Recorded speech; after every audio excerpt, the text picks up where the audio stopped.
Hello, everyone, and welcome back to another exciting episode of Pokemon Snow. I'm your host, the Gold Crow, and with me I have four of my wonderful friends with me, and one of which will recite what happened last time because we have no sponsors. So take it away, Fire Alley. All right. Well, the we had a visit from the professor, who was not the professor. The moment he knocked on the door, I was like, "That's not normal."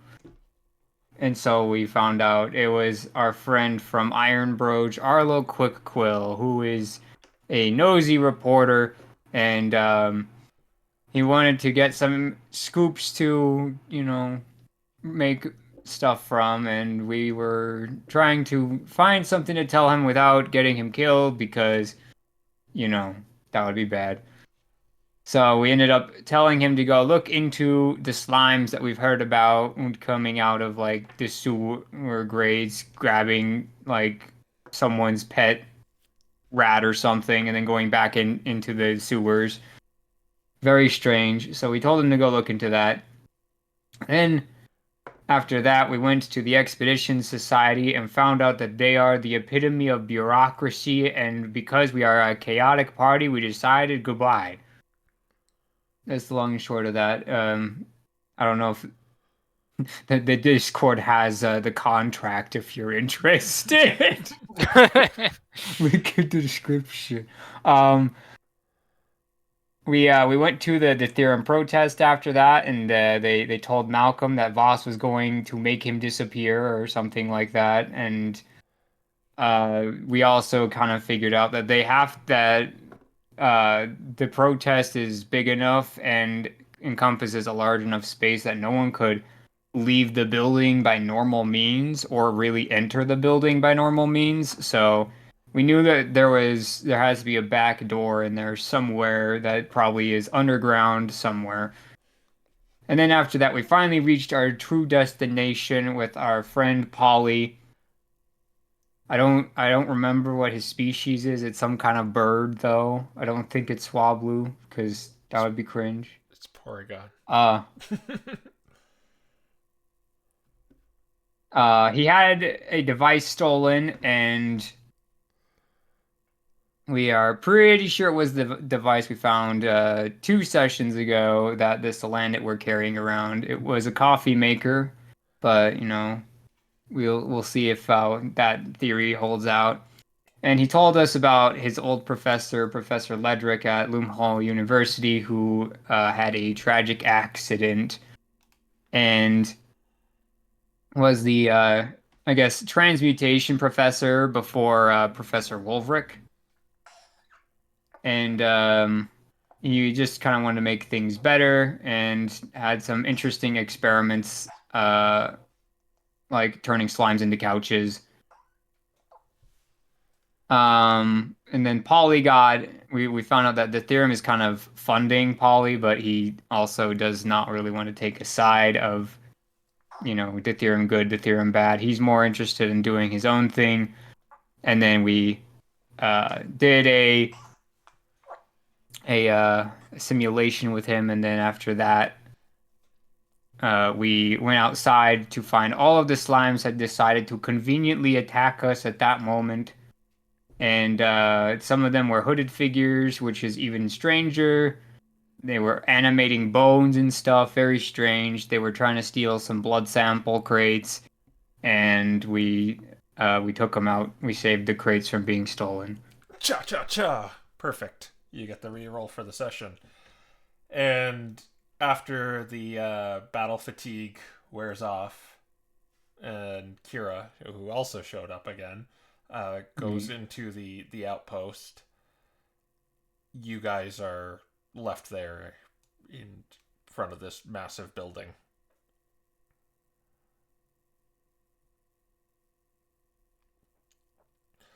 One of the artificers and apothecaries you saved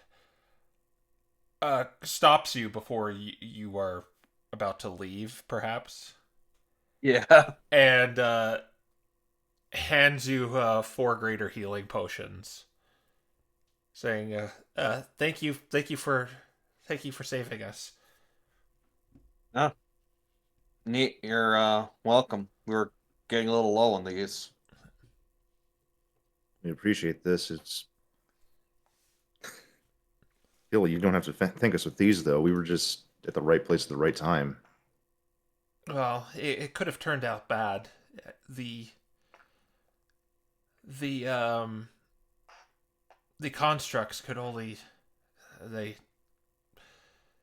they didn't hold up as well against those things. It's the acidic nature of them seemed to wear them down considerably.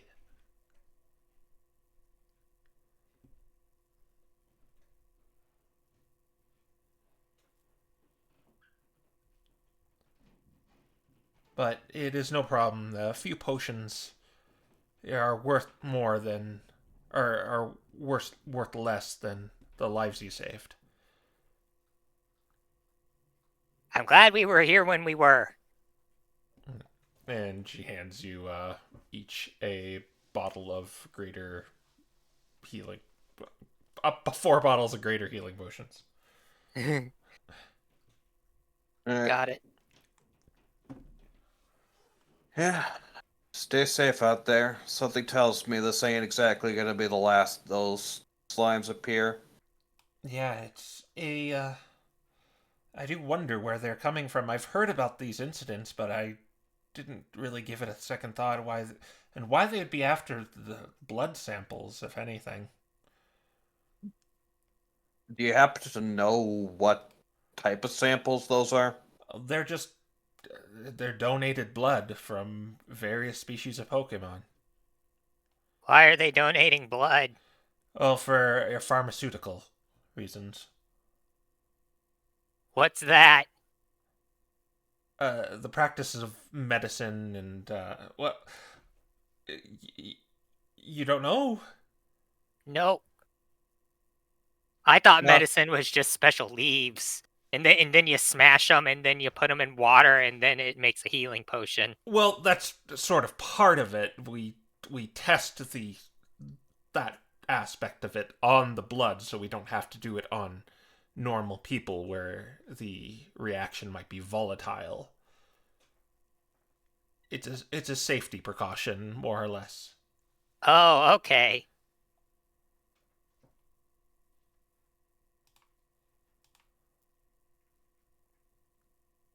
This person seems to be wanting to head back inside, or will you just let them do that?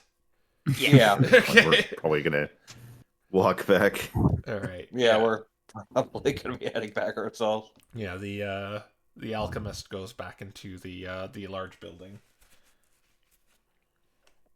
Now the question is, what do you guys do? I'm like, how much time is left in the day?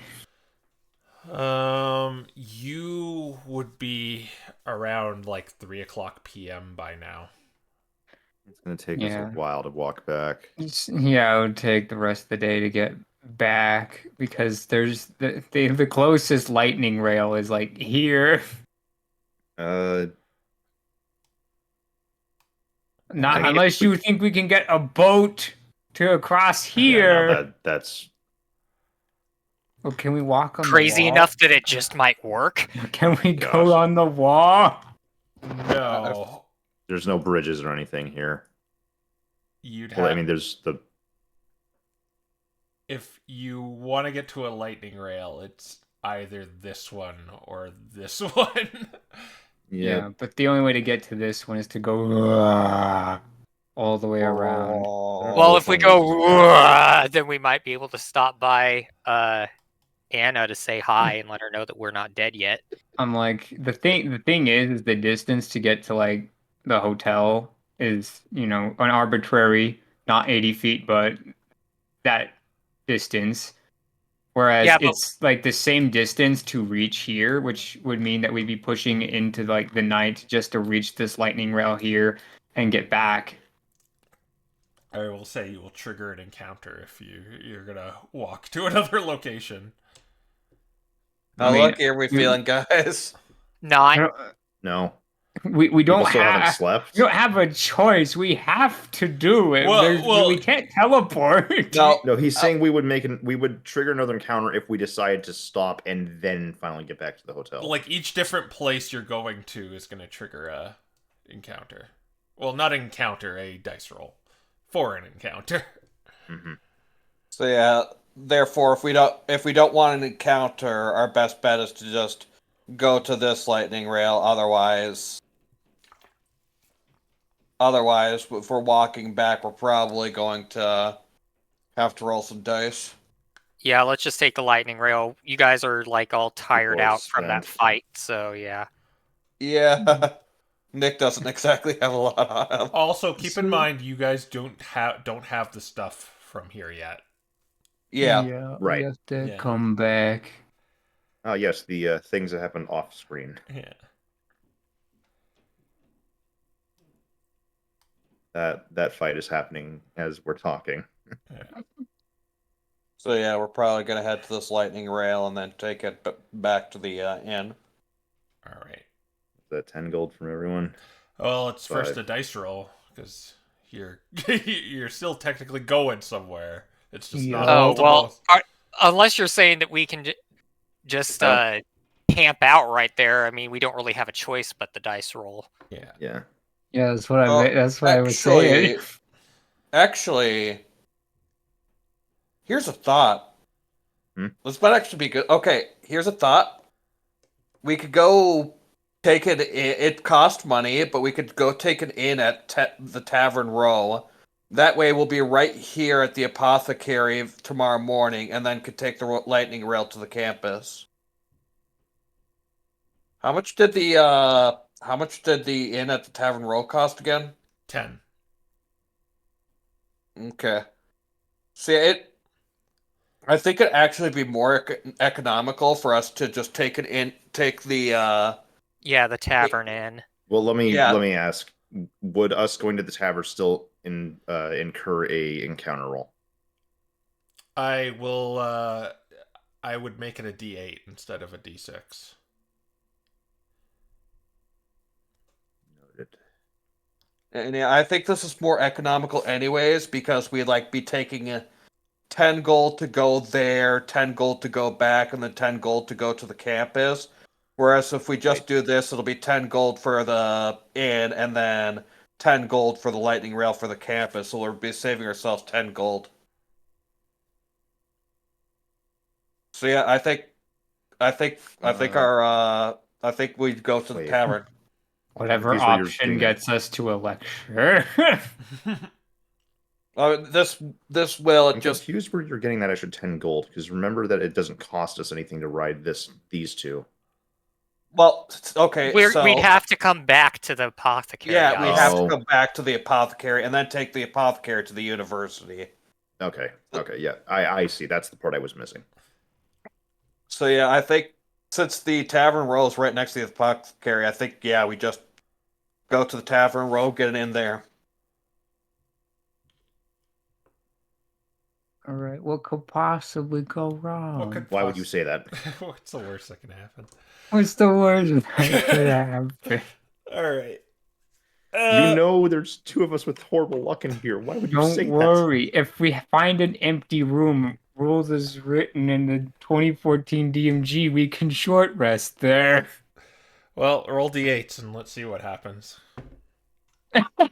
Fire Alley, that? why? I cannot believe you. I cannot believe you. This cannot continue. You did this, Fire Alley. I knew. You I'm like, did the Tavern Row is a shady place. Oh my gosh. What now? Are we gonna get mugged on the way there? Not be able to fight back? I'm getting mugged with 2 spell slots left. What a way to live.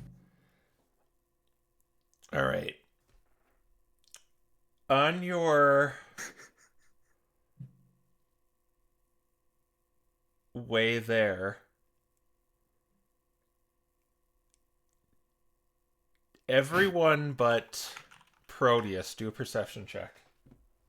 Oh, Oh, we're still kind of close to the 20. Wow. Don't forget you have -2, Sonic Link. It's a good Thanks thing for the I have reminder. +11. Oh my gosh, a nat 20. Wow. Dirty Oh, I was going to ask if I 20 could in guidance that. this, but I guess it doesn't matter. Yeah, it would be unprompted, so no guidance. But they still got. Oh my gosh. Okay, Guy so That's a lot does of plus twos. 11. so both Malcolm and Nicholas, as you're getting closer towards the the tavern row, as you kind of have to go near the Blue Rose Theater, and it's this massive place where actually you've been inside of it already, but it's this massive theater. It looks very turquoise and lives up to its name, where it kind of looks like a blue rose blooming at the on the roof. But as you walk by it, you two catch this, Malcolm and Nicholas. You see a couple of black feathered individuals leap off the roof of this theater onto using like a rope to just like deftly descend, and they begin like hopping over the rooftops.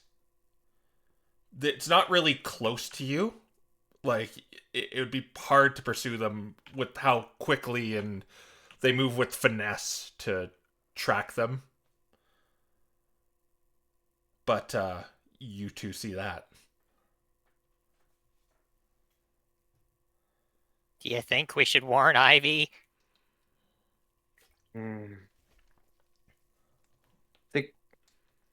I think Nicholas is going to say this through a message, and he's going to say, and he's To probably whom going to do like a message specifically? round at Malcolm, though he's probably going to then warn the other two about it. But to Malcolm through a message, he is going to say, "We can, though I somehow doubt only 2 murder members will manage to go against her. But What if there's more? just give me a second." And yeah, Nicholas is gonna message Proteus and Dante saying, "Your former compatriot managed to get in contact with the murder, and it looks like they're got their sights on Ivy."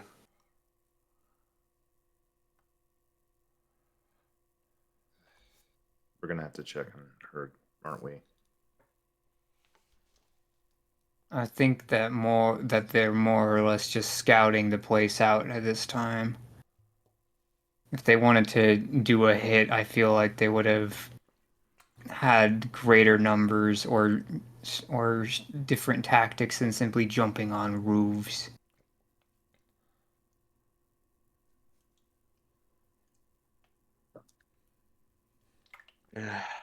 You remember how urgent this whole thing was, though.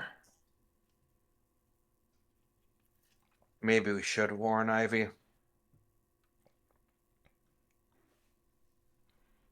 And exactly pleased with the idea of murder getting another victim.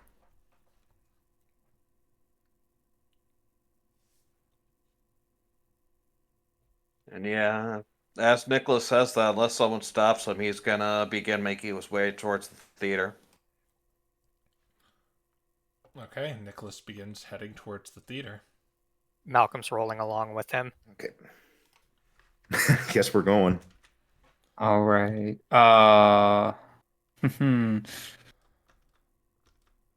They were on the roof of the building, right?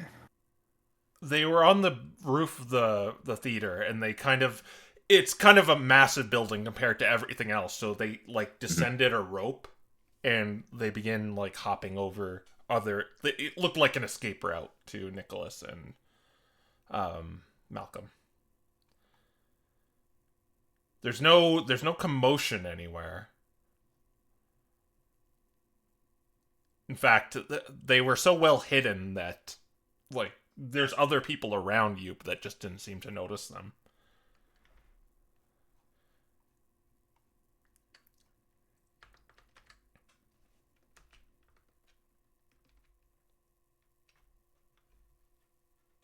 Yeah, unless someone's gonna stop them, yeah. Yeah, I'm just thinking, do we want someone on the roof? I feel like we should just be checking the theater itself, seeing Mhm. if they've already done something or Well, that's what I mean. It's like if they're on the roof, it's a bit easier to see where they exited from, right? right. But the fact is they're leaving, leading me to think that whatever they've done, they've already done, and it's better we check to make sure things are okay. Actually, Okay. I think he might be onto something. Proteus, maybe you should go to the roof and check for bombs or something. Yeah, that's kind of what I was thinking. Well, it's kind of difficult to get up there, and you would have to Cast jump. yeah, you could jump. It's about 100. Like the building is 100 feet, like almost 100 feet. But they do have a rope left there that kind of well, yeah, to be fair, like a route you could take is go on the building if Malcolm or Nicholas points that out for you, go to the building that they descended upon and climb the rope they left behind. Yeah, if they present that to the others, Malcolm would definitely point it out to him. Yeah, like I could Regretting not having jump onto that building and then climb the rope. All right, but and you Maybe Malcolm should go with Proteus since he'd probably be better at climbing than the others. Yeah. I But how are mean, you getting on you've top of the seen- building? Have you ever seen goats climbing vertical surfaces? Oh my gosh. It is not 90 degrees, therefore it's climbable.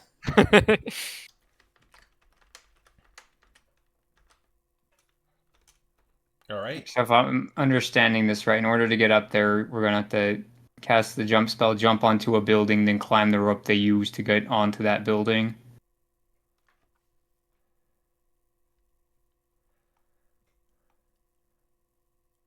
I think Or like that. does it go like straight from the top of the Blue Rose Theater to the floor of the Blue Rose Theater? It goes to like the building too. It's kind of adjacent to it, the roof of it anyway. sort of like Okay, yeah. Blue We Rose can is here, and then there's these buildings here that they crossed. We can probably just go up the fire escape or something.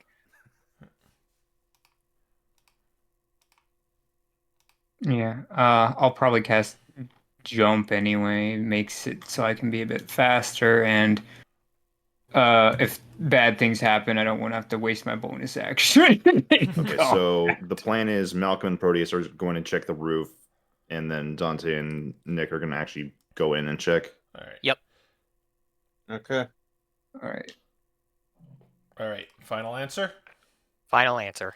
Okay, Yep. so we'll start with Proteus and Malcolm first. The first thing you need to do, you're still kind of in, well, it was 3 p.m. over the apothecary's place, so it's about 5 now. 5-ish. Oh, it's a 2-hour trek. Dang. And well, it's like 4:30 going into 5, kind of. Still a while, but Mhm. yeah. Big city. You see the house that the rope is coming from, and it's a like a 2-story house. What do you do? Yeah, well, I'll cast jump so that way I can Okay. get up higher in an easy fashion. It lasts for an hour, so it'll work for the whole sequence, I imagine. And how is Malcolm gonna try to get up on there? Hang on, I think he's got a rope. It. I mean, I can just let down a rope to Malcolm. Yeah. Okay, then I would need both of you to do stealth checks to All right. Is this the moment where we bust out the rage stealth? I was about to ask. This is gonna go interestingly. Man, I wish I had enhance ability beforehand. I still got enough. No! Well, maybe I shouldn't now if we've already failed. I spend my last luck point on it. Okay, you got a Gosh, I 15. forgot about. All right. Let's see. Rage. So that's just. So how does this work again? I use my strength. Use your strength proficiency, and you have advantage Okay. instead of your dex. A nat 20. 20. Wow. Okay, yeah. Proteus. Oh. Oh. 1 second. I got to see what my wild magic is. Okay, continue. All right, and you would add your modifier to that too, so it's even higher. Wow. Double checking, just out of curiosity. It's like you act as though you had proficiency in the skill and use strength. Yes. Or wait, I don't It's think you. just you use your strength instead of dex. Yeah, so it would be plus Okay. 5. Okay. Yeah. Yeah. All So right. 25. I wanted to double check because that sounded crazy. All right. What's happening with the wild magic, by the way? It's just force retribution. Whenever he gets hit, something takes force damage. Okay. At least it's not the vines. So, Proteus, still feeling tired from yesterday, you spring up, but then you start slipping on some of the shinglings, but you manage to brace yourself and throw down the rope. And when you look away and look back, Malcolm's up. So I've actually got how he actually gets up. He grabs onto the rope with his mouth, and then he winds himself up like a yo-yo. Just spits the rope back into my hand. Yeah. You just Thanks. don't even see it. Okay, and now climbing the Blue Rose Theater itself. I will prompt another stealth check for this because you're climbing basically 70 feet on a rope. All right. Another nat 20. Oh my gosh. Oh my god! Why can't this be in combat? 26. Malcolm, what did you eat for breakfast? Stealth squad, let's go. Didn't he have a salad? A salad and tea. Okay, so on the roof, it's very floral on the top too, so it's kind of like you're on a giant flower right now. And investigating the roof, there are a few skylights and some ventilation shafts.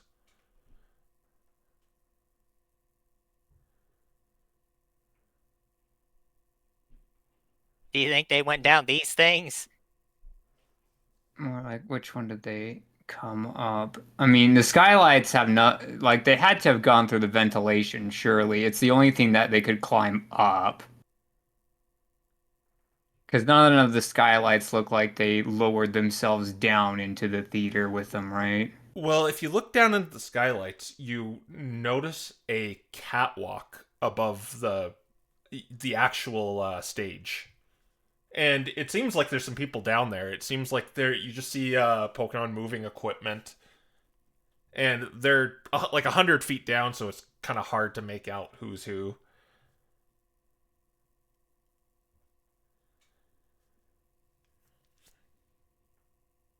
All right. And then, ventilation is just ventilation. Yeah. I'll shift over. We'll shift over to the other two. So you enter the theater. You two. You're presented with this magnificent foyer on the inside with these bright red carpets going into the main stage area. If you go further, you see kind of what Proteus and Malcolm saw, except at a closer viewpoint. There seem to be moving around various props and stage decorations, and you see some actors in costumes. Very green, because this is a stage show based on the grass continent, so they're in a lot of very like floral dresses and a lot of green. I'll just say. And when you get into the main stage area, where there are several seats, several balcony seats above you for maybe the more high profile audience members, you instantly on the stage you see that Jolteon, and Ivy kind of like second glances over at you two, and you see her there in full costume for this play. And when she looks over you, she was like in the middle of like rehearsing with this guy, but then she kind of looks over at you and starts glaring. Oh boy, this looks like it's gonna be. See us. Yeah, doesn't look like it, but oh well. And Giovanni's there too, like the little Rowlet with the little toupee on and like a little bow tie. And he sees you too, and he says, "Ah, yes, I remember. Cut, end scene." And you see the like Jolteon exasperatedly sigh and just kind of start walking off stage, while Ivy's just kind of still glaring at you. Dante from a distance just kind of mouths at her, "Sorry." And then she does something that you don't expect. She sticks her tongue out at you and walks off in a huff.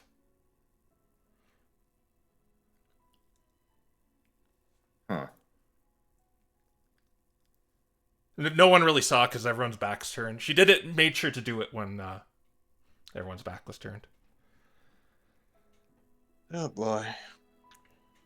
Yeah, Nick, Probably screwed up the fact that she was in the zone. no, I'm gonna guess that ain't it. No. If that is just it, then that'll make things easier. And yeah, She's unhappy to see us, so clearly it's either the fact that she imagines we're here for some other reason. But Giovanni just kind of interrupts you. You said you were going to spread the PR for this play, right? For Petals of Eternity? Have you done this? I'm excited to just hear like what you said or what you did or anything. Just give me the good news. I love good news. Good news is wonderful. well, currently, a poetry club. Currently we've got it in with a poetry club at Loomhausen University, so that should be helpful. And we've got an in group with a reporter too. So soon enough, word of this play should spread pretty dang fast. I hear openings happening next week, correct?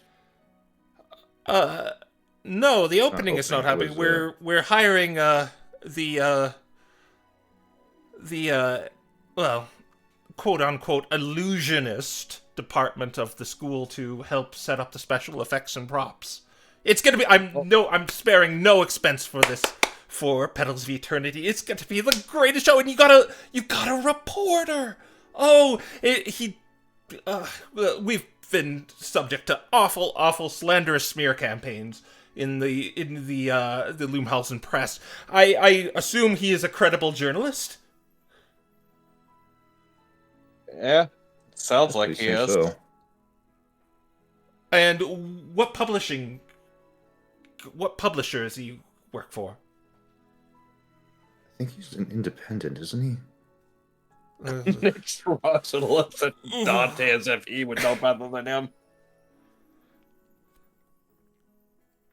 Well, that is simply wonderful, and the poet. Well, to be honest, I don't think we're really in need of any actors. So, I mean, we've already got our star. Hey, where did she go? But Ivy, her voice is beautiful. is Princess Lysandra. You should hear. She's like an angel descended from the heavens when you hear her voice on the stage singing her final aria. I don't mean as actors. I just mean more, poets might like this kind of stuff, so it'll get seats in the audience, and could be possible they might spread the word of it too if they're impressed. Yes. Just anything helps. If you need money for it, I can throw any bit of it at it. Don't worry about that. We'd rather not take money without due course quite yet, though. We did come here for a different reason. We need to speak with Ivy. Do you know where she might went? Perhaps she's in her dressing room. Fair enough. All right, we'll be making our way back there then. Assuming you don't mind. Oh yes. If you're helping with the production, usually I just throw money at it and people accept it, but you're willing to do it for free. That's absolutely fine. I just usually good help costs a lot, and I'm just a little flabbergasted why.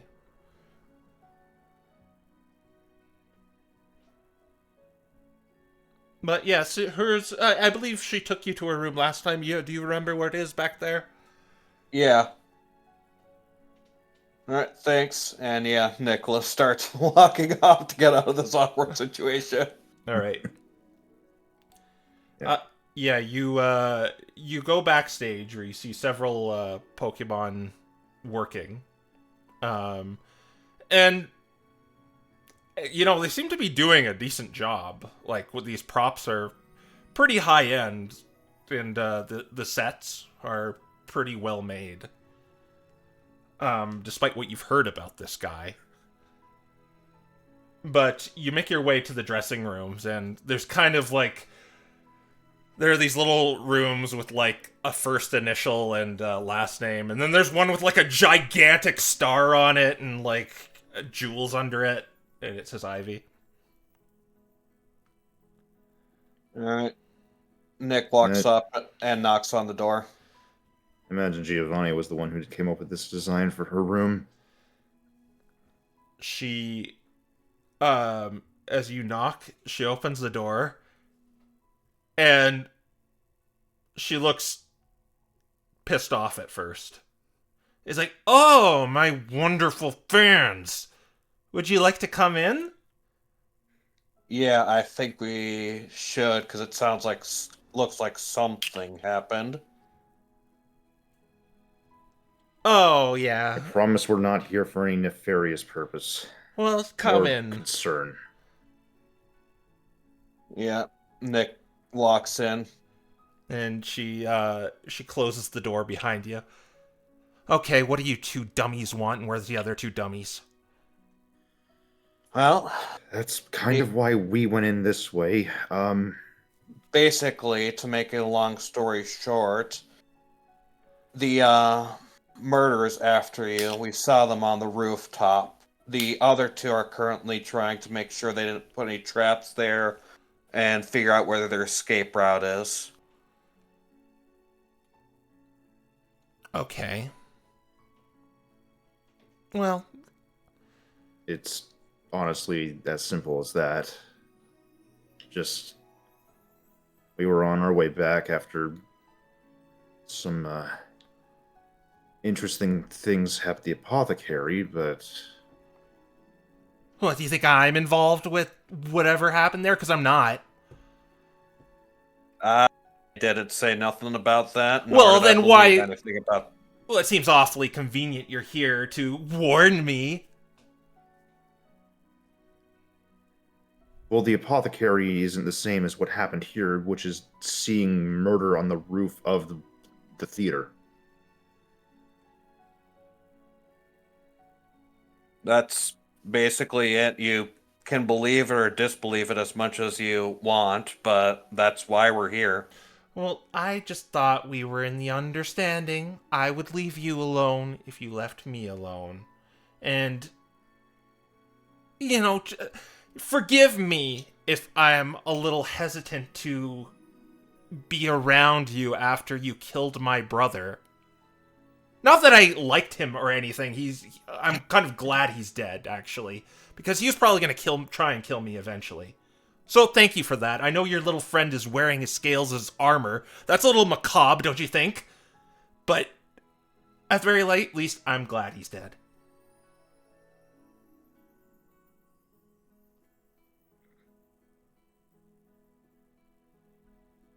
Well, if that's just what we came here. And now that we've warned you, now that you know the murder's after you, we're gonna leave. We just figured we may as well tell you. Okay, you're not plotting anything nefarious, are you? Because you could totally be saying one thing and mean another. Yes, we could, but in this case, we aren't. Everything I told you is the truth and just what happened. We were on our way over to the tavern, noticed the murder, decided to come to warn you. Okay. And as much as this makes me want to paint the wall next to me with vomit, I will ask nicely. Just do not ruin this for me, alright? We do not intend on ruining this. Okay, we have an understanding. I think Yeah, I can... It works out better for everyone if this does go well. Yes, exactly. I don't really care about... Is it those crows my brother was working with? Yep, the very same Exactly them. Oh, well, he got them under his control. Maybe says enough to me about them. But and don't take that the wrong way, okay? I didn't mean it like that. Jeez. I don't particularly like those crows too much either, personally.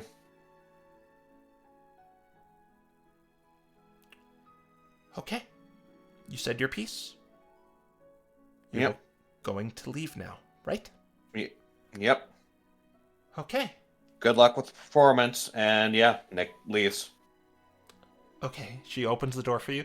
Oh, it was a pleasure talking to you two. I'll give you an autograph next time. Thank you. And yeah, he just walks off. Yep. All right. Malcolm and Proteus, you do see something. What do we see? There is an entourage of those metagross constructs that look to be made out of gold, heading towards the theater. And they are led by, kind of standing in the front, these things are kind of flanking an individual, what looks like a Persian, and a caterpie heading towards the theater.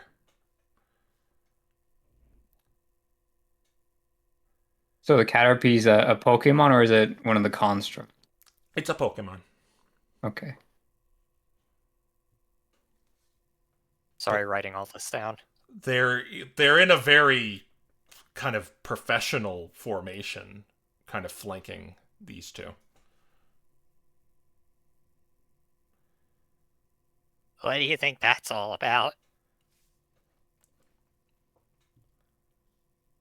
Something about the theorem, I'm sure. So, I don't know. How would they have gotten past the protests?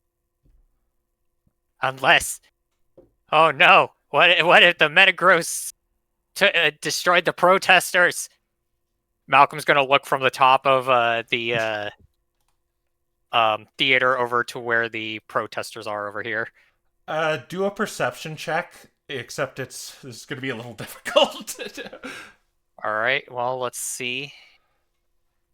That's over 20. That's like a 20. 23. Yeah.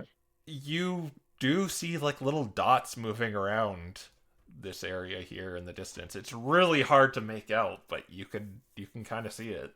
There's still activity there at the very least. No, it looks like they might still be there.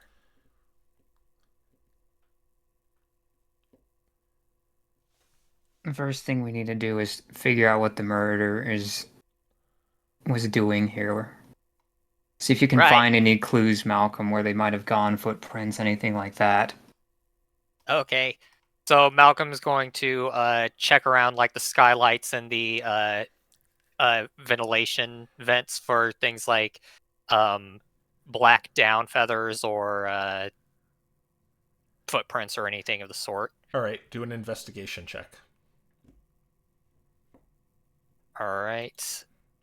Survival. No. 9. 8. You you look around and it's just you see roof. There's nothing to suggest anyone was here. Nope, I don't see nothing.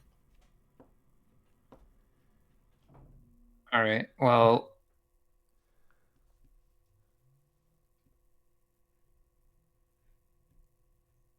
yeah. I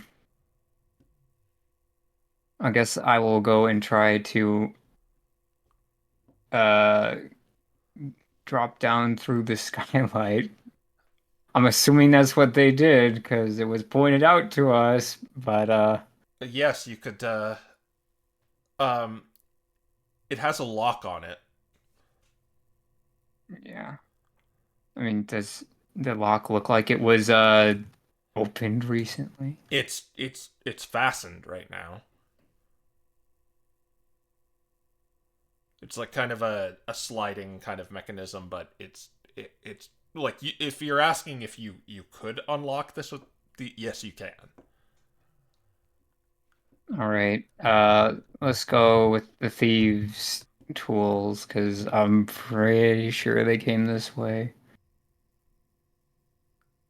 Like are you looking for something or do you want to Like, I want to be certain which direction that they went, but I don't think I can make the investigation check again, so I feel like I just kind of have to commit here. it's like yes, you can do an investigation check if that's what you're asking.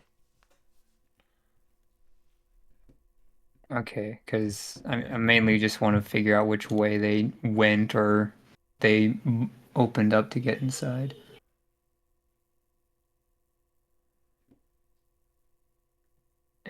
Investigation. I'm still okay at this. No, it's a 16. You take into account the exhaustion? That was the exhaustion, yeah. Okay. From what it looks like, the screws to the ventilation shaft some are not done up all the way.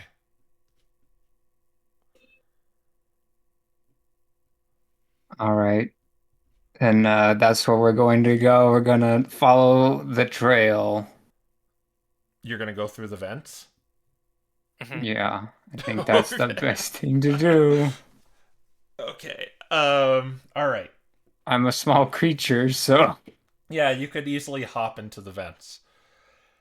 But we go back into the theater as you do that. While he does that, I'm just gonna say that Malcolm's gonna stay up near the skylight and just kind of look down inside. Okay. All right. Probably don't want hooves slamming down around inside the vents. yeah. Difference between, yep. If the golden mecha gross does something bad, I'm sure he's gonna come crashing through the ceiling on top of it. Just Batman down there. It's 100-foot drop from here, I should point out. But Malcolm can take it. If he rages, he's Oh fine. my gosh. all right. Yeah. As you two leave Ivy's room, you see in the foyer, this entourage of these golden mechagross and this pristinely dressed, coiffed Persian and a caterpie at the at kind of the foot of the theater area, kind of like between the aisleways. And Giovanni sees him and runs over and begins he there's like a hurry in Giovanni's step as he runs over to this guy. Oh, that's interesting. And yeah, Nick will walk over out of just pure curiosity. They're quite a distance away from you, so you can't really hear them. Yeah, that's why I'm walking over. Okay, you're gonna walk over. Within earshot or just kind of close to Giovanni? Close to Giovanni. All Or right. no, within earshot. Yeah, within earshot. Okay, so like 20 feet away-ish. So you just Yeah. Yeah.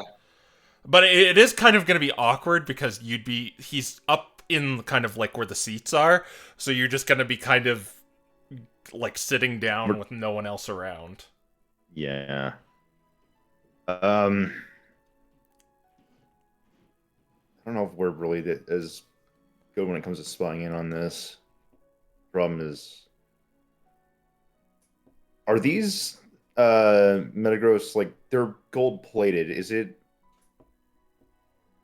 something that looks like it's in any way related to the Hallowed Flames here, or is this? Do a perception check. You can guidance if you want to. We'll do so. Just curious, who the heck are these guys?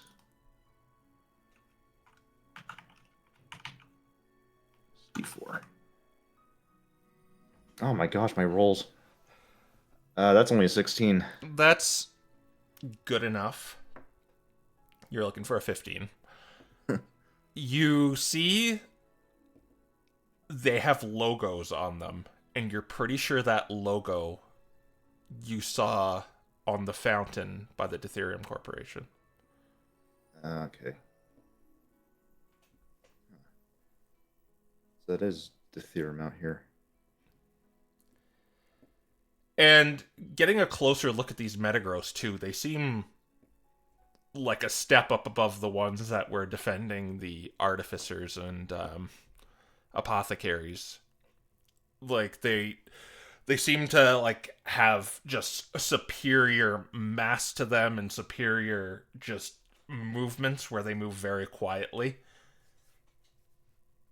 And are you said you're gonna go in within earshot of this conversation? Yeah. Okay. I feel like maybe we want to just sort of pass with an earshot and then continue moving on, just to glance the start of the conversation. Yeah, fair enough. Because if we draw attention to ourselves, it's going to be way more awkward that way. So, you're not going to listen to the whole conversation? Probably just the start. All right. Yeah, get a basic context of what's going on, but otherwise, not the full thing. So the Persian says, it's a... And he talks very smoothly. It's a, how are things, Giovanni? Oh, yes. It's shaping up to be the show of the century, actually, President Voss. Oh, that's good. I guess my deal towards you will not come to fruition then. Yes, it's going to be so successful that we can produce plenty more shows after the fact. And that's about what you hear as you kind of walk past. They seem to be still deep in conversation. Mm-hmm. That's... enough off that. Yeah, that's definitely a good thing to know. All right, and yeah, with that, we're gonna probably make our way out of the theater. Okay. And I'll just message Nick as we leave. So I suspect Giovanni's got Deuterium as a debtor, effectively, or the other way around. Yeah, Giovanni's in debt to Deuterium and needs this to be successful for that reason. The big interesting thing is, I think we just met their leader.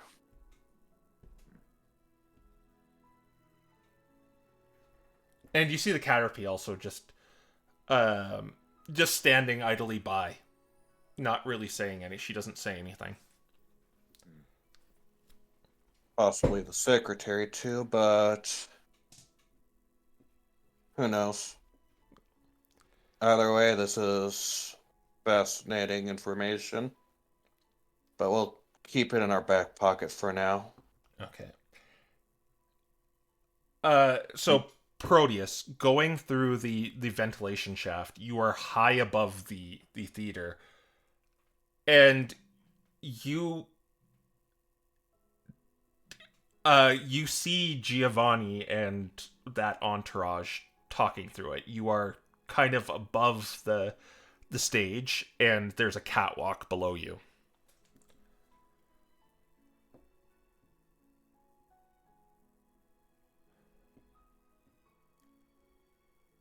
And you see I'll just for the sake of continuity, you see Dante and Nicholas walk past these people.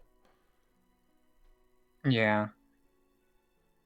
I'm going to keep going and just look for more signs of like tamperment with the vents. So if it looks like some of like the screw, I'm gonna stop to make sure like they didn't drop down on that catwalk, I guess. All right. With how it is, you could get to the catwalk via the skylight too, but do an investigation check.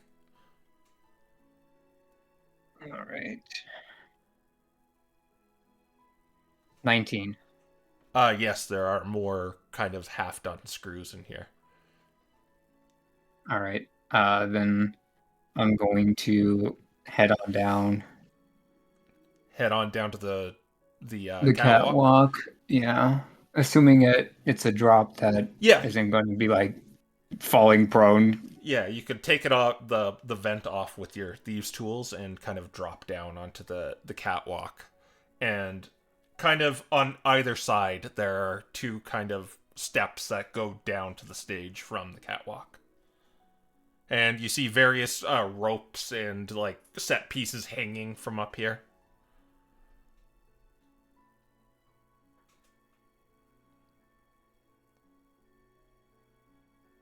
All right. Yeah, I'm gonna start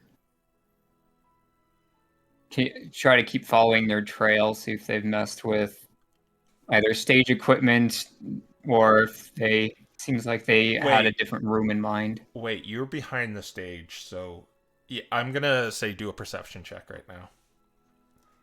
All right. Like you can see kind of what's going on behind the stage. Let's see. This is going to be a solid 16. Oh, wow. Oh, wow. Okay, yeah. So, looking for any tampering, you don't really see any of that. But what you do notice is the Jolteon is talking to someone. The Dirk, the actor for Sir Kalen, he's talking to someone behind the stage, and they're looking shady because they chose a dark corner for everyone on ground level that wouldn't be able to see this, but you can see this because you're up on the catwalk. He's talking to a Dawn fan. You can't really hear the conversation because you're 100 feet up, but you see him doing that. And they are clearly looking over their shoulder every now and then.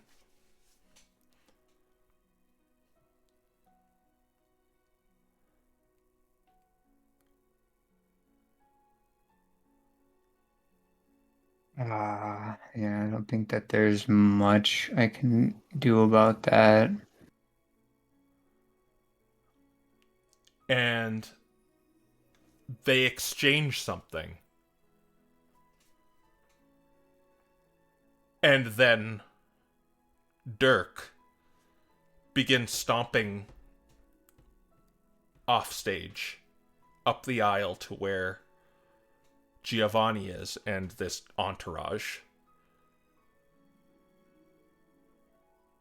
And then you hear he looks confrontational from where he is right now with Giovanni. And he throws down his sword and storms out. And you hear, "I quit!"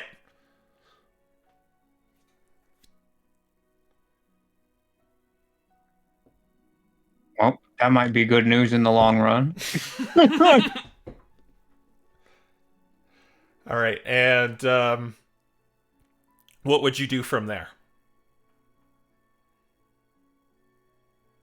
I'm going to continue to try to follow the murder trail just in case it is like a bomb or something. Okay. Oh, like I said, you did not find any other tampering up here. It looks there's no bomb or anything. It just Yeah, so I'm probably gonna have to keep going along the catwalk to either another room or the like there's brew no pit or something. there's no room up here. Like there's stairs that go towards down to the stage on like either side of this catwalk.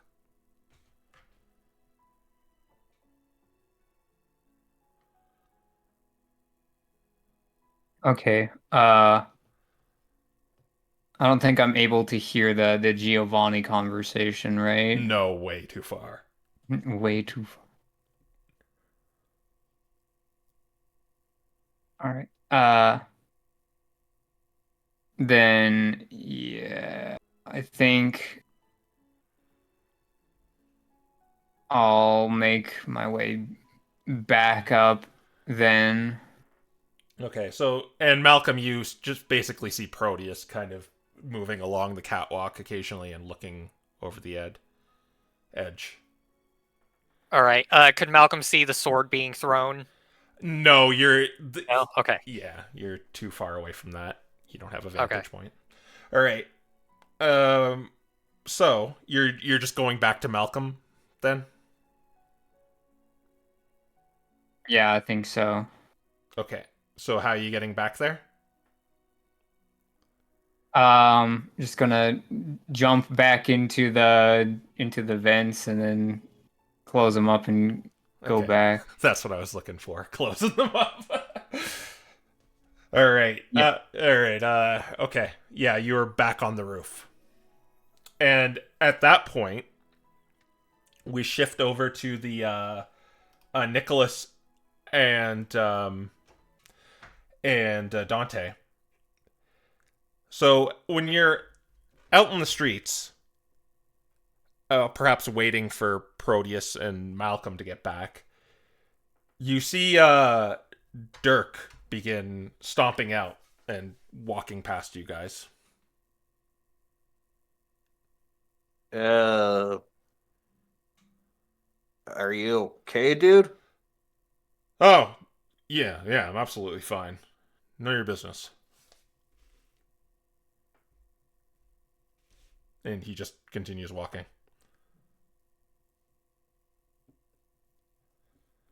See, They did take a break. that seems weird. Is anything about his walk looking suspicious, or is he just walking normally? He's just walking normally. Okay, then yeah, Nick doesn't know he was doing something suspicious earlier and doesn't have any particular reason to follow him, so yeah. All right. So what would We're you... just gonna wait. You're just going to wait? Okay. And Malcolm, it just seems he walked off kind of angrily. it seemed he was like... Okay, I will give you this. Do an insight check. One of you, whoever's better. Or... Yeah, I wonder who's Wisdom better at this. Granted, Oh gosh. I was just about to say, granted, Well, Dante 15. locked clutch. Yeah, you seem pretty normal. Okay.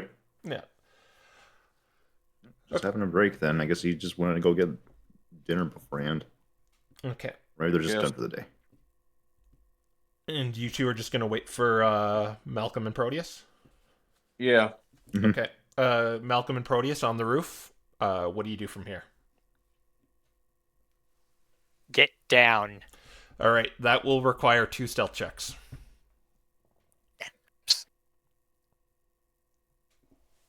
Do I need to pop another rage for this?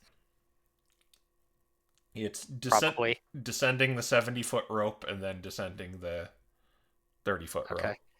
Well, I mean, my rage only lasts 10 minutes, so... That excursion. Roll a d6. If you get a 1, it's gone. Because. Oh my gosh. That's okay, I've got more rages, so I'll just pop another one. Okay. Yeah, maybe he'll Let's get the see one what that we lets him get. teleport. If you get the one that teleports. I think that might be the one that teleports. No. Oh my gosh. 2 is. No, that's the vines. So, Oh no. So just vines are kind of emanating from you as. It looks like the theater is like growing vines. Well, it's called the Blue Rose Theater. Now it just has blue roses. All right. He's- I All right. Is the light dim enough for the black rock to kick in? No, definitely not. Okay. Da-da-da. 20. Big Oh number. my Okay, gosh. the first one, the descension from the 70-foot rope, you are now on a roof. And you're just on top of a roof right now. You're kind of hunched down so no one sees you. Malcolm just jumps off the roof. Okay. I will give you advantage because of this, Proteus, if you're going to get down normally.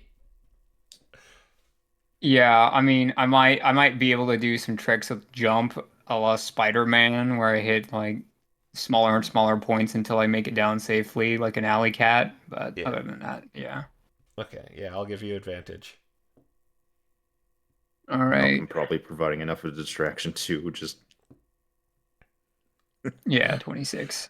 Yeah, so as you fall down, Malcolm, 30 feet, and that will be,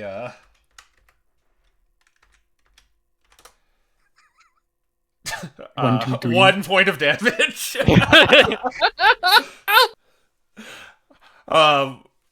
You kind of leave a like dent inside of the cement, and then some Yeah, it's like a spider web crack around him.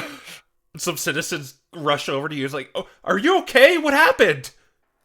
It's a pastime. Are you? What were you doing up there?" Jumping. You want to see me do it again? No, don't. Are you sure you're okay? Yeah, I do it all the time. Okay, you shouldn't. Well, you shouldn't jump off roofs in the city. Okay, it's I don't think people appreciate you being on their roofs. I make no promises. Okay. Well, I will. I will just. You're all right, right?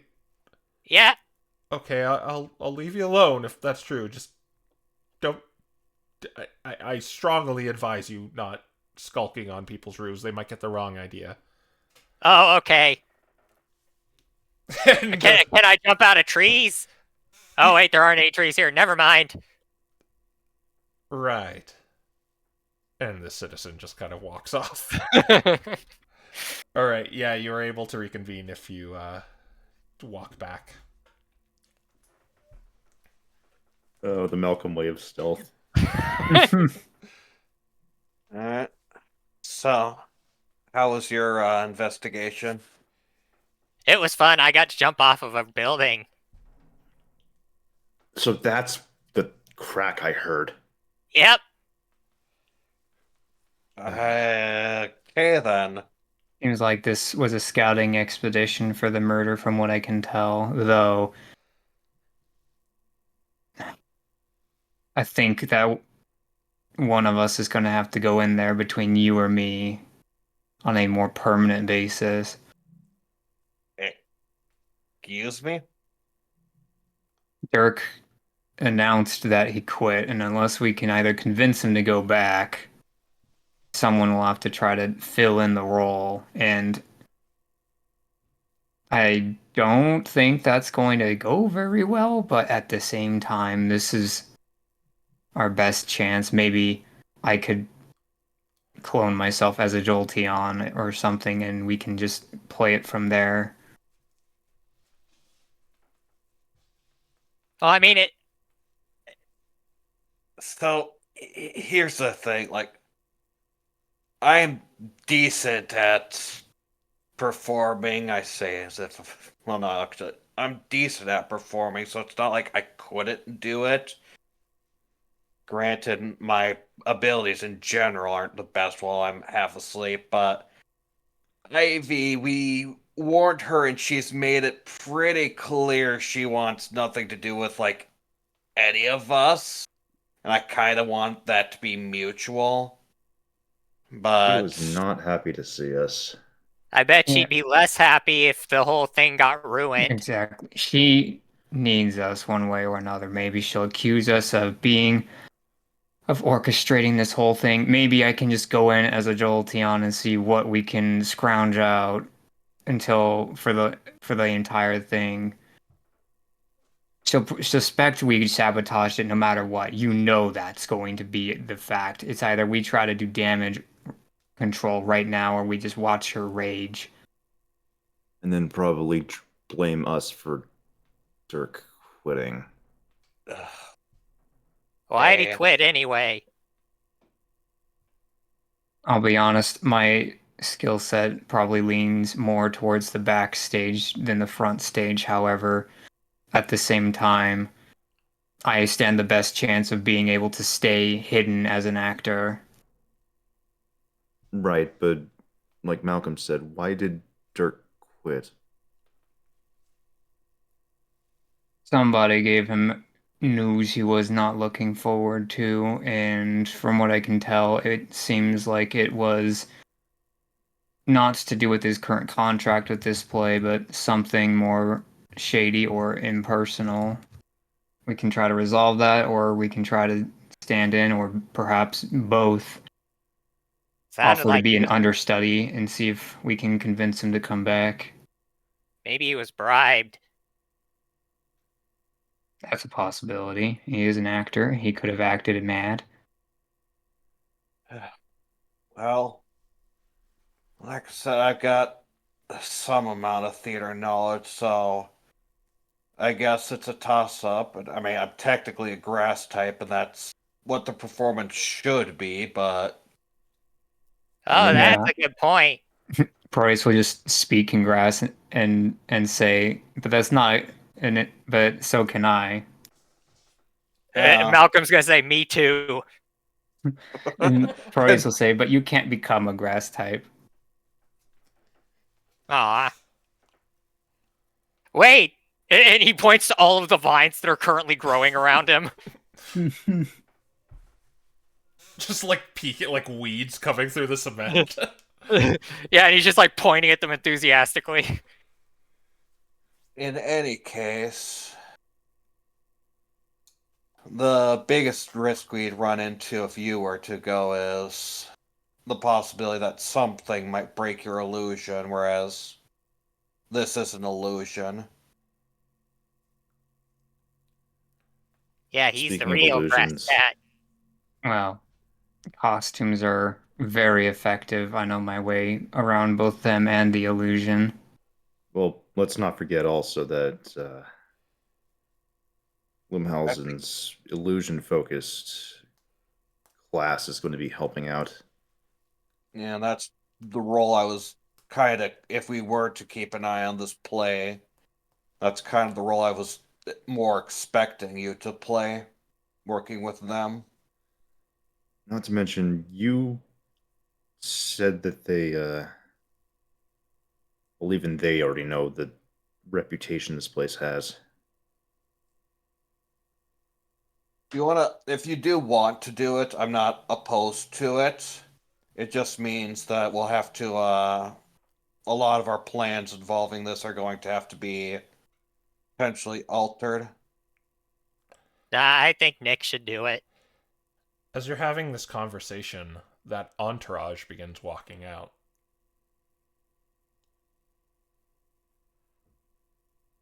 And they're walking very uniform, and they walk past you.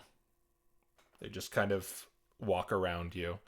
And two of the metagrosses, they kind of like, their heads swivel like vertically counterclockwise, and they're just kind of watching you as they march off.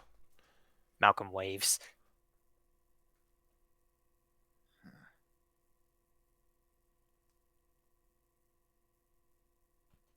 That's imposing. Just a bit, yeah. And if we didn't have to go talk to Giovanni, I would totally try to see where they're going, but I mean, technically one of us still could, but I don't know if we no, want to spread ourselves thin like that. yeah, bad idea.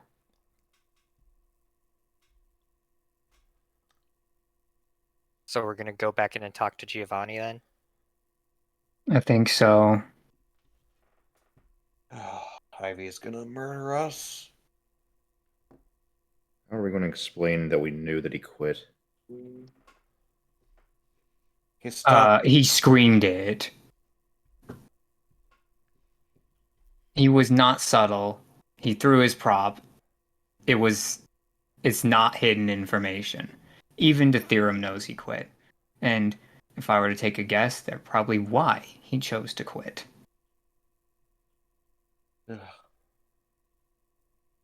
I don't like this, but let's go.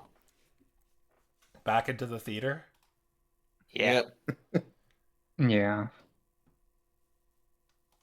Okay. Yeah, you walk you walk through the foyer. Into the grand foyer, to the grand theater area. Where Giovanni seems to be on the stage in kind of a cold sweat looking at his script. Yeah. Is the sword still stuck in the ground? It was like it was a prop sword, so it's not. Oh, okay. It would be on. It's still on the ground. Yes. Okay, Yeah. well, Malcolm's gonna pick it up. All right. I was gonna pick it up. Oh, okay. Well, looks like your actor decided to stop off, huh? Oh, how'd you know about that? There's no problem. There's no problem at all. There is absolutely no problem. We're still shaping up to be the best show in town. Pedals and Eternity is going to score 5 stars across the board. He kind of shouted it rather loudly. Yeah, and then we saw him stomp out, and he looked like he was in a huff, so... Okay. I smudged some details there. Yeah, he quit, but that's his choice, right? We could easily find another one. I was going to go to Tavern Row and find someone who could fulfill the role of Sir Calum much better, and we should be good to head off from there. Yeah, Proteus will just hand the sword back and say in hello and say in grass to him, if it's all right with you, we could audition. Well, if it's okay with you and the cast.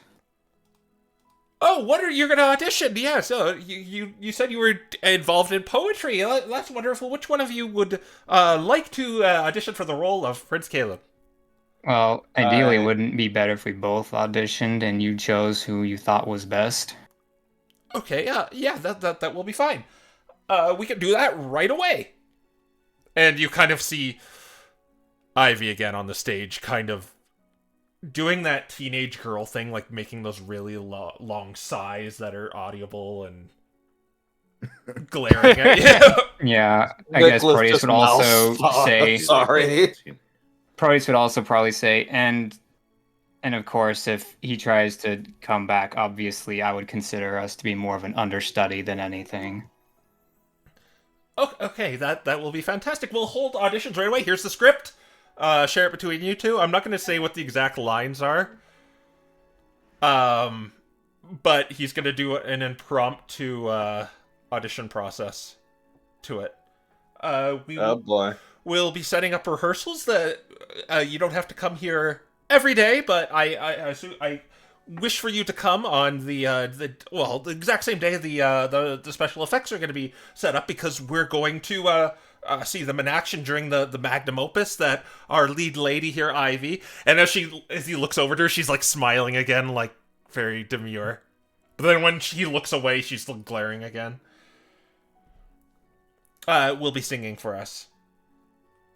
Okay, yes, and he hands you the script. And this is, like, very Shakespearean, like, very romance-like dialogue for you. Like, my love, I will fight the world if it means protecting you. My sword shall guide me through thy darkness, sort of stuff. Mm-hmm. Don't reminder that Shakespearean stuff is actually in an English accent, not wait, no, not English. Yeah. Well, Well, governor, that's not an English accent at all. Alright, so the way I'll do this is you're both going to do performance checks, and just 3 times through each act, pretty much. And whoever gets the highest, added together, who's the highest is the best one. yeah. I mean, there's an Unfortunately, obvious both under- advantage here, but... Yeah. Well, to be fair, I'm wearing a costume, so I don't know if I would get advantage or not, but If you're going to prepare a costume, I will... This is kind of impromptu, though, so you're not kind of going to get a costume. Yeah, I think the prep. I don't think there'd be any prep work here. I think it'd just be straight rolls. He's just doing line reads, pretty much. yeah. All right. So yeah, let's see how our luck works. I just realized we both have exhaustion. Yeah, Oh that's my gosh. I'm well aware of that. I'm very well aware of that. Should have waited a little bit. Oh well. But I will say at minimum, it's going to be my average. Like, the first one is going to be 10. The second one's going to be 15. The last one's going to be 18 in order for you to pass. Man, I should have put on some perfume. Impromptu, so nope. I'm like, wait. Do Or, one of the sorry, shrooms help Sorry, with this? it's going to be 12, 15, 18. Jeez.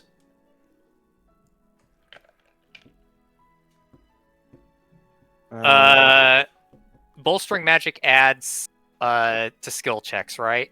Yes. All right, now do I give it to both of you or just Nick? You might want to do both in case we both roll below like Yeah. Okay, yeah. par, because me getting that's- it is better than no one getting it. Yeah. Yeah, okay. I'll battery you both. Okay. So that's a D3, right? Yep. What a strange die. Yeah, it's a very strange dice. All right. First go about. Ooh, 23. All right, but that's Oh, wow. this is the easy one. Okay. Yeah. Okay, so Well, yeah. it's 23. And 23, 19. All right. Okay, that's the first act. This is more like schmaltzy, like them frolicking through a garden, like meeting each other and stuff. Oh my gosh. Are going full home, All right, baby. this is like the battle scene coming up. Well, like I was about to ask with Nick, but no, both Nick and Proteus are proficient with weaponry, so Yeah. unless Nick gets an advantage from the fact that he's a swords bar or valor bard, I think. I mean, No, Bardic this is inspiration himself? this is basically just holding a sword while reciting dialogue. Pretty much. Oh. Fair enough. Not so much. That's a good point from Ice. Can he bardic inspiration himself? I cannot bardic you inspiration. can bardic myself. inspiration me. Yeah. Friendly competition. Yeah, you see, the problem is I don't have any of those left. Oh, okay. All right, so yeah, Does Malcolm Roll. bolstering magic still? it's for 10 minutes, so yeah. Okay. All right. Just enough. Ooh. And you failed the second one, Proteus. Uh, And I think, but like because of by default, like Nicholas would win unless you can pass this. the last one. Well, I as much as I hate to backseat, like Malcolm's guidance thing would work here. Oh yeah, he could. I mean, I don't know. Might as well just in case the last one goes bad. Because it's not because if I'm not because it's one per person, so Nick still has his if Malcolm uses it on me, right? Yes. Or wait, does Nick just effect a win at this point? Yeah, that's what I'm saying. He would win at this. Well, he could fail the last act. Yeah. Oh. Yeah. If it's one per person, then yeah. I mean, it's up to Quill, but if it's one per person, then yeah, it might be a good idea too. Last check's an 18, which is a little scary. I really want Nick to win here because I think he'd be best for it, but I think it would be in bad faith for me to not give Proteus his charge of guidance today. Yeah, and I mean, if the thing is as well, because Nick will still have it for the finale if I want to add the D4 to it, and it's best if we both. Yeah. It's okay. So yeah, I'll give it to him. Okay. 17. All right. So that's going to be 39 versus what'd you get last time? 19 plus 17. 19 plus 17. So 36. Yeah, I think I missed. It's more for Nicholas, I think, actually. He had 43. Or 23 plus 16. 39. Nope, 39. Okay, so it's actually pretty close still. Yeah. All right, and the last act is this is after the finale where Lysandra dies and Sir Caleb's ghost is like lifts her into heaven. Right. I'm going to use minor illusion to make my voice carry farther than it normally would. Okay. I could do the same thing. Yeah, well, can you? Because it's got, like, it's like an action, right? I don't know if it's taking our actions to act or not. No, if you can augment this in ways, I don't think this would help you in any way because... Yeah, and it'd be an action for both of us either way, so yeah. It's a bonus action for me. I could do it twice. Yeah. Like, the only thing that would, augment these is stuff like guidance or enhanceability, stuff like that. Yeah, well, I could think of one thing I could do, but I'm out of second level slots. Yeah. Alright, well, this is the last act. You need a 18 in a performance. Alright, here we go. Oh, fudge. Oh, no. Do I use the reroll on that? 19. I did it. We can't help it. The D4 can't help that, can it? No, but we can re-roll it. Unfortunately, it's our allies to give. Yeah. I'm accepting of this, but it's up to you. Yeah. I mean, do we think we'll need it later in the session? That's what I'm worried about, is getting mugged on the way home, too. I think we've already got to, this. I think this is the encounter. This is close enough to the tavern row, which should be fine. Yeah. Yeah, let's do it. Okay. Well, it's I'm allies, sorry, but, Yeah. All right. thematically, it would make more sense for Nick to get it. Not really, but okay. What do you mean, not We'll give it really? a try. Well, that's for me to know. Go ahead, reroll. Reroll. Okay. For me to know. I'll just... Does it roll the guidance? Reroll the other thing? Reroll everything. Okay. Right. Still not enough. Yeah. 4 would make that 18. So yeah, it wouldn't have mattered. Uh, The Yeah. Malcolm guidance Totals, might though. get you to Yeah. at least pass it, but I think Proteus would win. Oh wait, right. No, you're right. Okay, so yeah, Malcolm's gonna guidance him.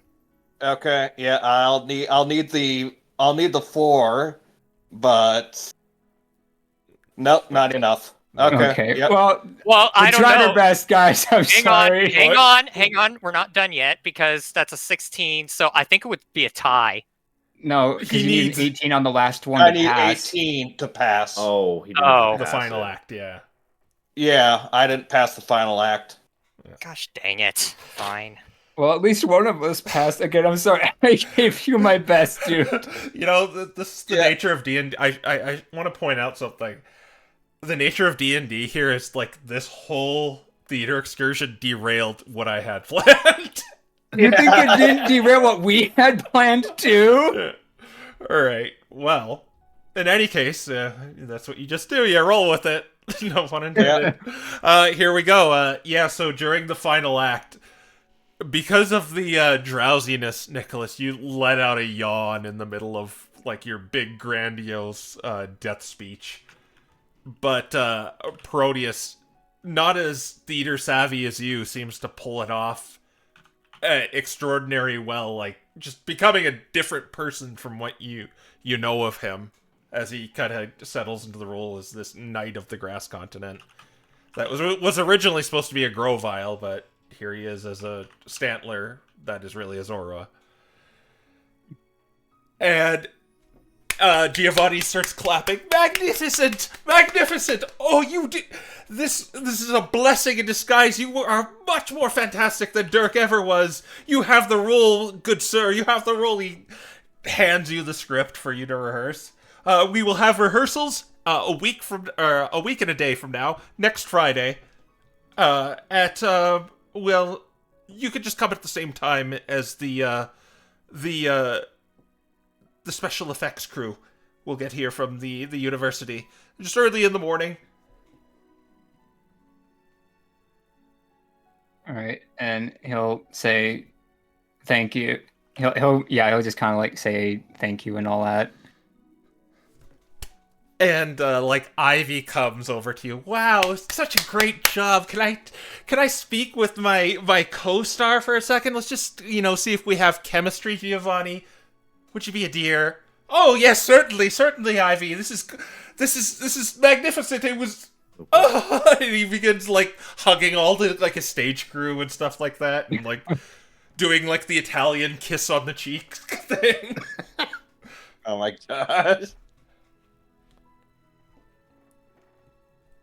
Yes, just come to my room. All right, and Proteus he's kind of prepared himself for this. Have fun. Mm-hmm. And you three are welcome to come or leave him alone. It's up to you. I feel like there's a moment where if we go with him, that's gonna.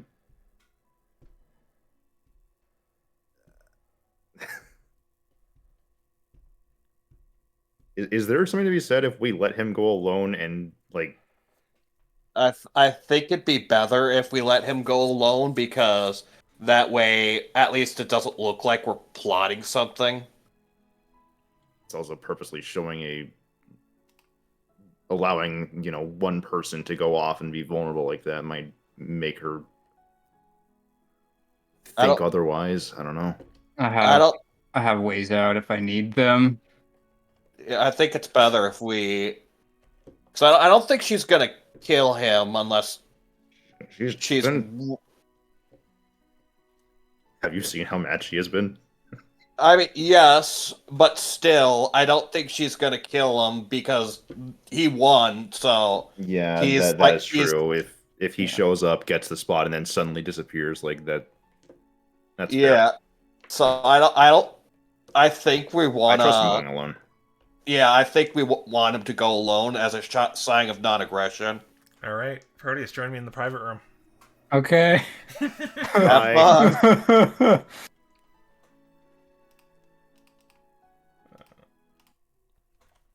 All right, so you're taken backstage, and you're taken to these aisles of like rooms for the actors, and there's one like that is clearly set apart for the other one that like just paid no expense for just like this beautiful like name plaque with like diamonds surrounding it and a big giant star. And she opens the door for you.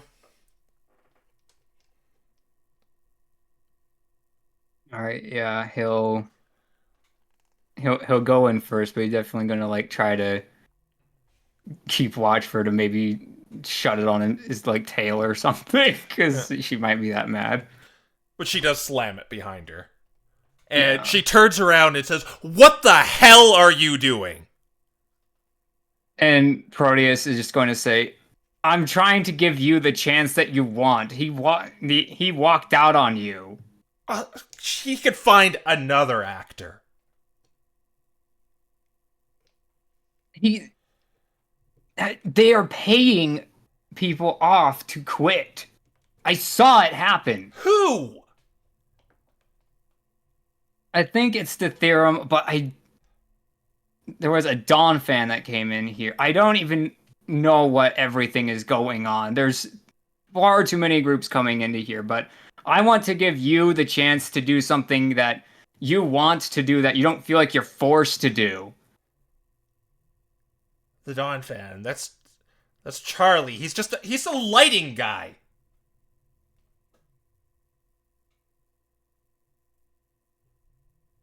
That's what his normal job is, but we don't know what he's sent to do. He gave something over to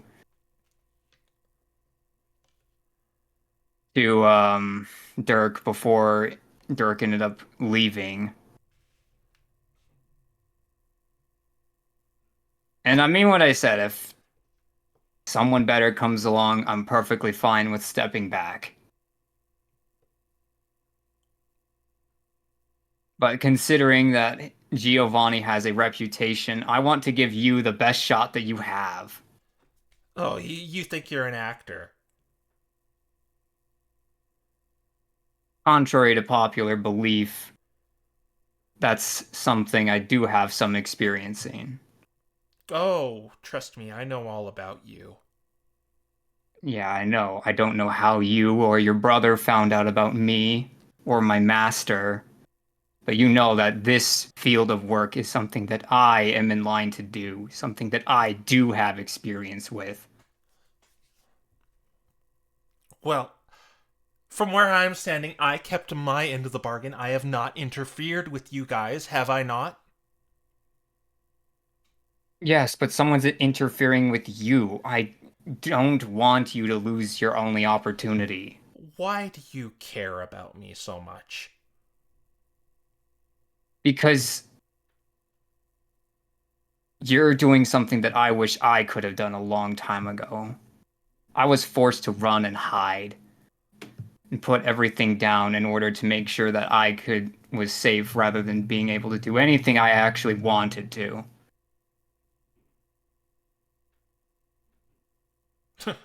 Oh, I don't need to hide. Yes, instead you think you want to become a killer. If something goes awry, you think that's the only option left for you. And I want you to have the chance to pursue this choice.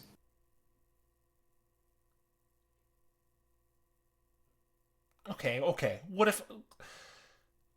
if I say I am to believe you in all this and just be okay with you taking a side role, right? Because I'm the star.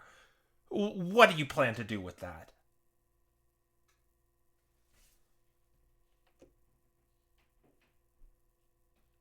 What with my role? Yes, how do you plan to make sure this works out for me? Because all you've told me is just two, like, stupid little crows were skulking around, is what your friends told me. And they're not so scary. You fought my brother. My brother just made their insides jelly with his breath.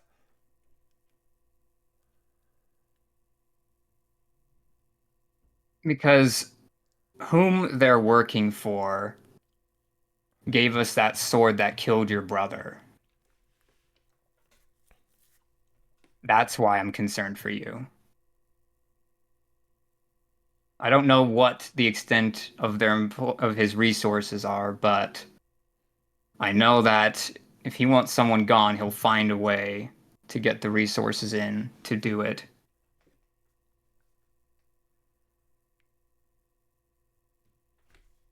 I don't know how much of his memory you recall.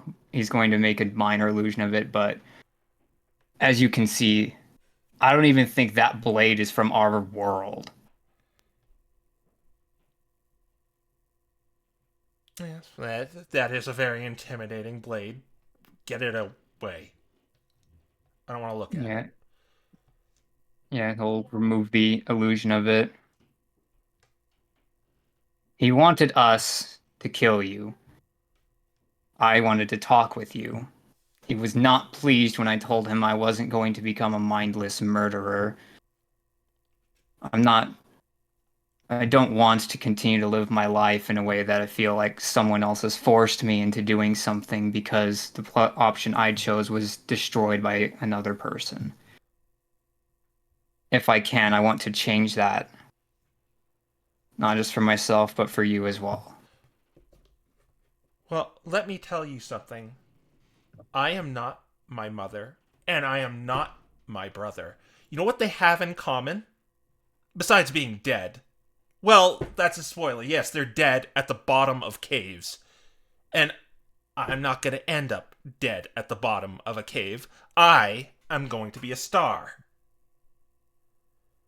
And so help me, you better not be plotting anything with this. I know people lie. I know people deceive. And I don't know if you're exempt from that. I am a cunning liar, deceiver, and trickster. Alright? But I am willing to put that aside. I am willing to put that aside because I am not going to end up like them. Alright? I am not going to end up like them, like my brother who was trying to be my mother by co-opting a criminal organization and ending up with nothing but a shallow grave. I am not going to do any of that. Do you understand me? Yes, I do. And again, I have done everything to put my best foot forward to believe that you are doing this for legitimate purposes, and if I can help you achieve those goals, I will.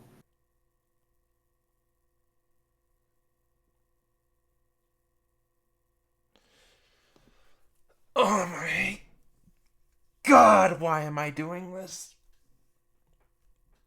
She does that thing where she's looking away from you, like extending her hand. Right. And he will shake it. Okay. I'm trusting you, and you better not betray that. I do not trust. I didn't come into this world ever thinking I was going to trust anyone. But I'm giving it the old college try, alright? Yeah, I'm taking a mighty big risk trusting you as well. And I hope that it's mutually beneficial and that we'll both get what we want. Fine.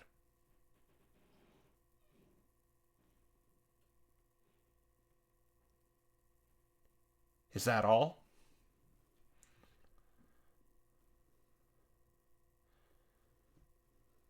If that's everything you want to talk about, then I think so. Other than that, I'm gonna do my absolute best out here. Okay. You better be able to act good, alright? And don't outperform me. You're just second fiddle as far as I'm concerned. The play is about me, not you. Yeah. I'm sure that I can always, if anyone starts to think otherwise, I can convince them otherwise. Fine. Whatever. Go. All right. And he's just going to give not necessarily like an actor bow, but like a small, respectful one before leaving. Do a persuasion roll at advantage. Okay. Let's see.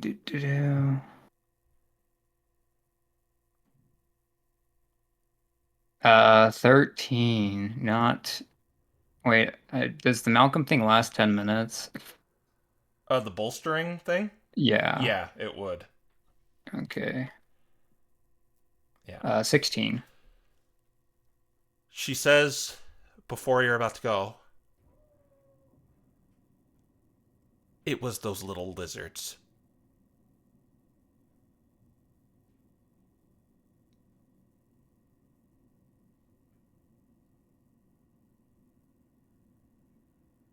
They found out No, about. you stupid idiot. They built that stupid machine for my brother.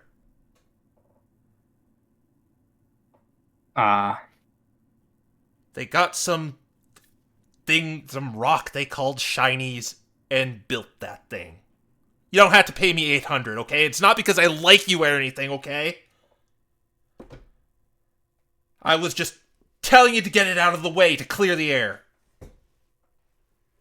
Okay. I'll tell you something as well then. From what we can tell, our old employer's name was Kronos, and he calls himself the Epoch Worm. And any records that we can find about dragons or his creation have been destroyed. Those names mean nothing to me. I don't know anything about that. Well, like I said, it was just to clear the air. Fine. Or I guess like you said.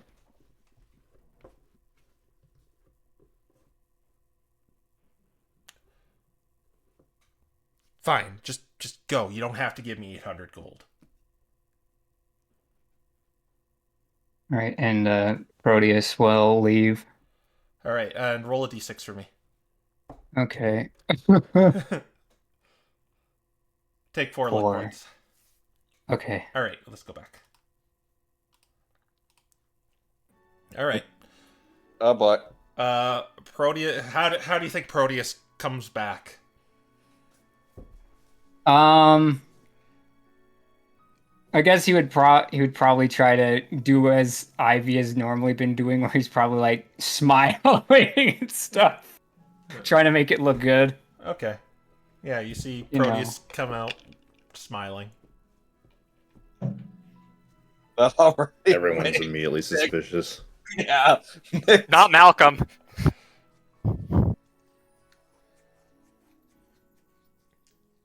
All right. I don't know if Giovanni is nearby, if he was like waiting, or if we're kind of like clear to leave or something. You can easily find him if you want to talk to him, but Yeah, it's more like if he wanted to talk to me, is what I was asking.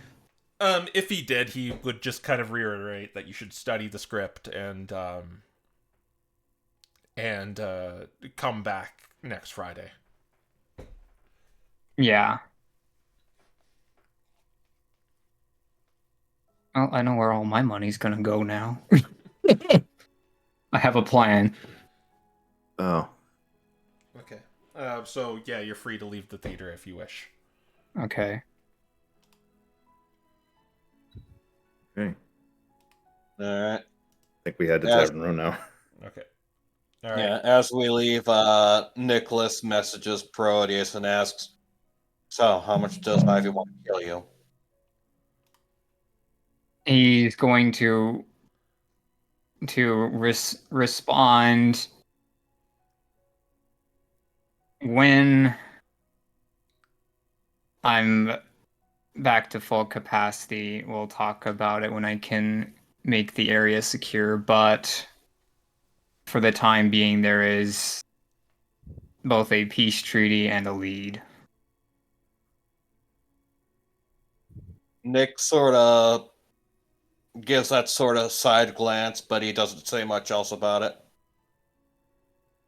All right. And yeah, you're basically gonna go to the a an inn at the in Tavern Row, and you just want to rent out a room. Yeah. Yeah. There's room for the night. It'll be 10 gold for a room for the All four of you. right. Each or One Yeah. collective price for. Oh, one collective. Oh, it's collective. So it's. Oh no, who wants to play the fourth buck? I'll do it. So Okay. 3 from Malcolm. All right, and yeah, it's not. This is kind of a downgrade from what you got at the Grand Hotel, but yeah, it's just kind of a simple room with just 4 beds in it. 8 and okay. All right, and are you guys just gonna crash for the night, or are you gonna do anything? That sounds like Yeah, it sounds like we'll have to wait until Morning. morning. All right. Well, then you can take the benefits of a long rest and remove those exhaustion points. Thank the robes frickin' goodness. With the robes of Werve, I'm going to make a Sir Callum costume. Okay, so the real Sir Callum or Dirk? Well, more or less, they'd have to make a new costume for like Proteus anyway, so he's just gonna. Or just like the what he was wearing. Yeah, like something like that. He'll just try to make a costume that fits like the thematics of the play, what they were going for. Use It's similar still on colors that Stammer. Ivy's dress might have had, that kind of thing. Okay. I will have this is kind of part of a play, so I'll let you add your dex to your performance. Okay. Or intelligence, because you're kind of doing it off memory. Yeah, Yeah. I'll say intelligence. All right, and then we're adding the charisma. Is it performance or just charisma? It's performance using your intelligence. So you just Okay. basically if you're proficient in it or not. All right. And I you think would still be have a exhaustion 6. though until you. Yeah, so in total, I think that's going to be a 6 then, because our proficiency bonus is 3. Yeah. So. Oh! 20! Yeah, you Wow. you managed to make a. Maybe you saw something in the library in Loomhall University of like the real attire of this Grovile, and yeah, you managed to make a perfect professional looking replica costume.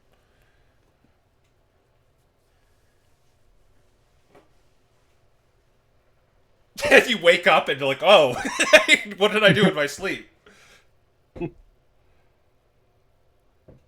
right. And yeah, you guys wake up with the benefits of a long rest, and yeah, you're raring to go. You're on a Friday. Alright. Then, yeah, Nicholas will message Proteus to tell him, alright, ward it up and then let's talk. All right. Rather than use the ward, he is going to cast Zone of Discretion. Okay.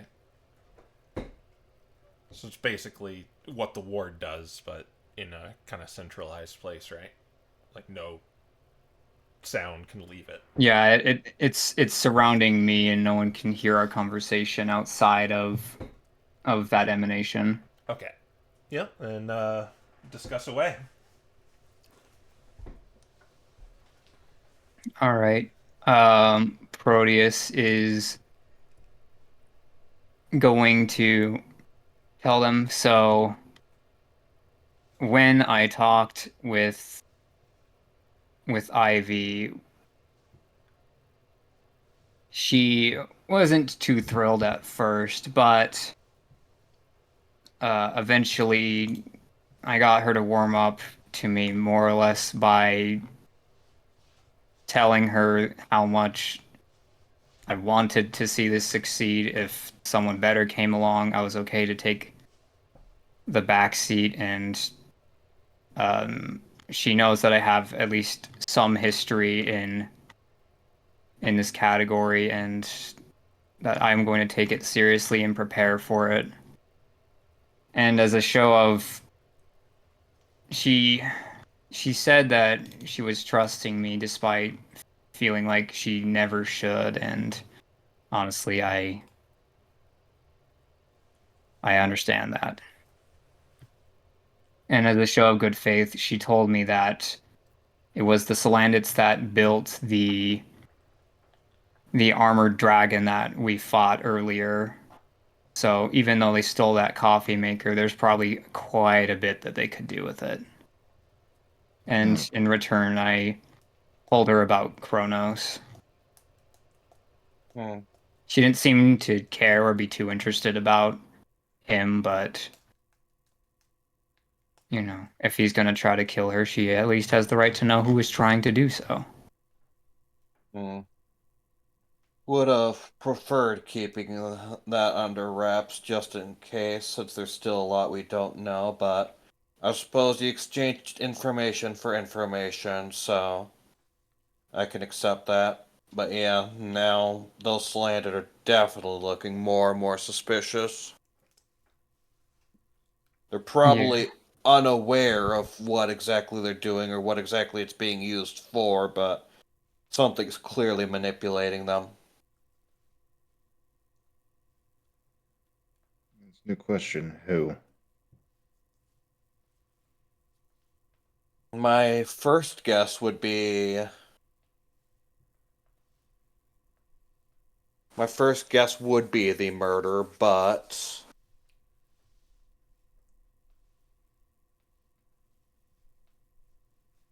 The Ethereum Corporation isn't exactly off my list of suspects either. Still, that's an answer to the question.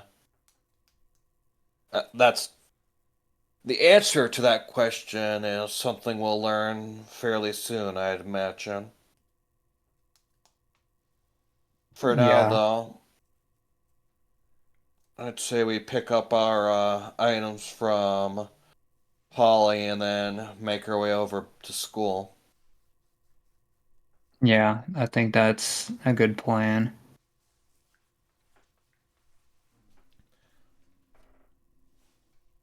Is that what All you're right. going to do? Yep. Yep. All right. You. Oh. Wouldn't Nick need to go to school sooner? Because otherwise he's going to miss classes. I mean, we're gonna go to the apothecary and then take the train over, so I don't think we're gonna miss class. Yeah. Quill has a point, or Malcolm has a point, because you got to kind of walk over here, then walk back to a lightning rail, and then make your way all the way to school. Oh, I thought we could have made it. Well, One more you could walking. wake up early, but you would have exhaustion still. No. No, No. let's just send Nick to school and the rest of, or I guess Proteus can go too. Depends on if he wants to get that spell slot switched around, and then we can just whoever doesn't go to school can go pick up the stuff at the apothecary and then go back. Yeah. All I right. can go to school. I'll probably just go to forgot her name. It's, Ozzy. yeah, Ozzy's class. All right. So if you'd have to pay for the lightning rail, by the way, because you're not. Yeah. Yes, we've already planned on that. All right, and it's close enough that I'll let the two that are just gonna go to the school can just go to the school. But who's picking up the items? So it Probably sounds Dante like- and Malcolm. Ah, Yeah. this familiar situation again. This is gonna go horribly. We keep shuffling the party, man. All right. Yeah, Dante and Malcolm rolled d6s for me. Oh boy. Have fun. Where am I? Oh, there it is. Nice. No. It's not my fault. Oh my gosh. Okay. What do I want to do here? Parser, you're going in the trash bin. Where's Maiden? Okay. I will say it's blocked off here from the slime attack.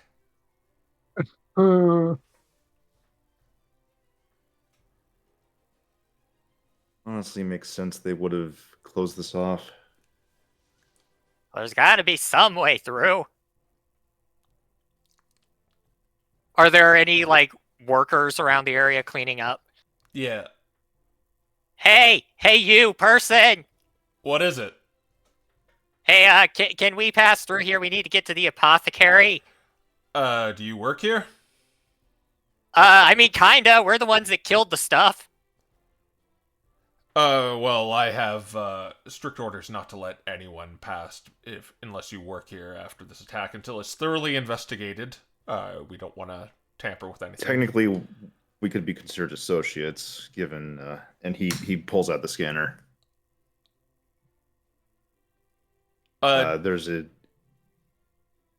Well, There's a specific individual there named Polly. Yeah. I don't work here either. I'm just told not to let anyone pass here. Associate wasn't on the description. But it's only if you work here until we're done cleaning up and making sure, this doesn't happen again. Do our stamp scout is working here? He says to Dante. Stamps? Listen. Yeah, the stamps. Oh. You could, whichever one among you could do a persuasion roll with the associate argument. That would be a Dante. Persuasion. Oh, my persuasions are not great. It's +1. Yeah. 10. So I don't want to get in trouble, so you can just come back tomorrow. No, we gotta get there today. What's the best way around? What? He doesn't understand these things. Well, make him understand that I can't let you in. I don't want to get fired, alright? So just come back tomorrow, and you can do whatever business you had here. For the time being, you can only come here if you work here. Okay. Alright. And, assuming he just kind of... it's being watched, but this particular individual just walks off. Looking at the goo trails and stuff. Hey, Dante, how good are you at climbing? Malcolm, we're going to get in way too much trouble if we even try going in there right now. But I wanna. We can always just pick up what Polly has for us at a later date. Fine. I'd rather not try going in, getting caught, and then just being barred from the establishment in general. That guy's paying for our lightning rail, though. Alright, let's go. Alright. Meanwhile, Proteus and Nicholas, you are choo-choo along the way, assuming you paid, and you are on the university campus. And I assume Malcolm and Dante are headed their way there. Yeah. Mm-hmm. Alright. Yeah. Is it 5 or 10 for the lightning rail? 10. 10. Yeah, okay. Boom. I already paid. Alright. So you are here bright and early. You can attend a class if you wish. Yep, alright. Next, gonna attend Eric Ellis' class. Yeah. Okay.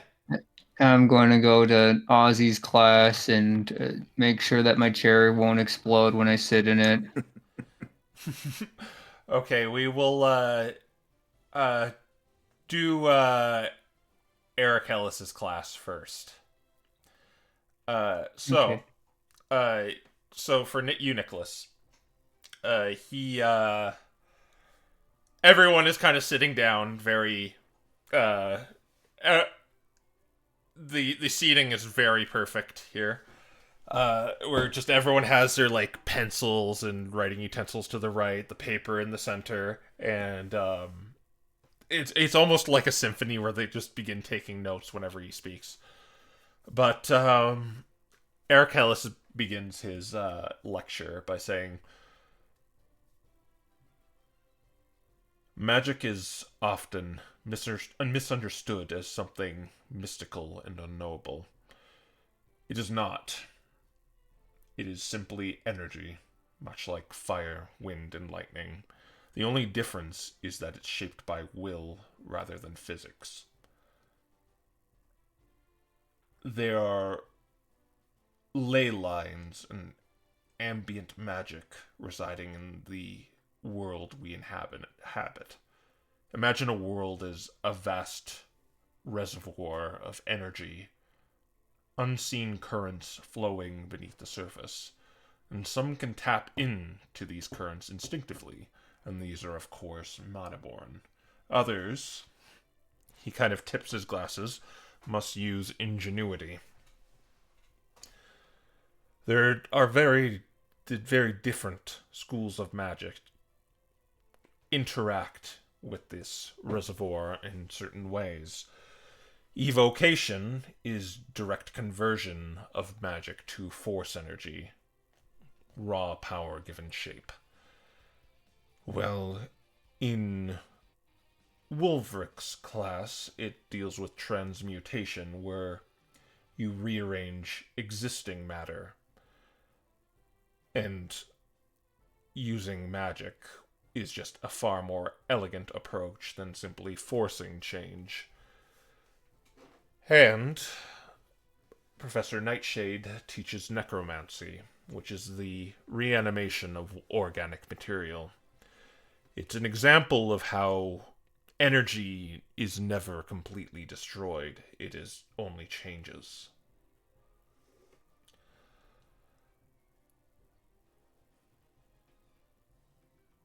He says to you,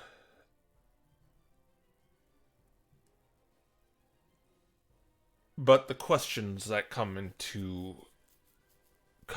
what comes into question is, would you rather a construct build your home, or hands that have learned to craft? Magic may have hastened progress, but it cannot replace raw skill. And many of the MDRA believe magical study is about refinement, and I say it's about understanding whether one uses it or not." And it goes into this, this lecture goes about 4 hours. And you're free to change around your spells if you wish with Alright. what he taught here. Alright. And he says to you, before you leave, join me in the private room, Nicholas. There it boy. is. I was expecting this to come eventually.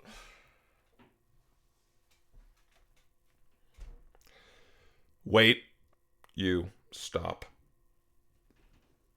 Nicholas turns back in, looks to him, says, "Do you need me for something, sir?" He's sitting there looking down at paper, just writing. Shut the door. Nicholas gives it a slight kick and closes it.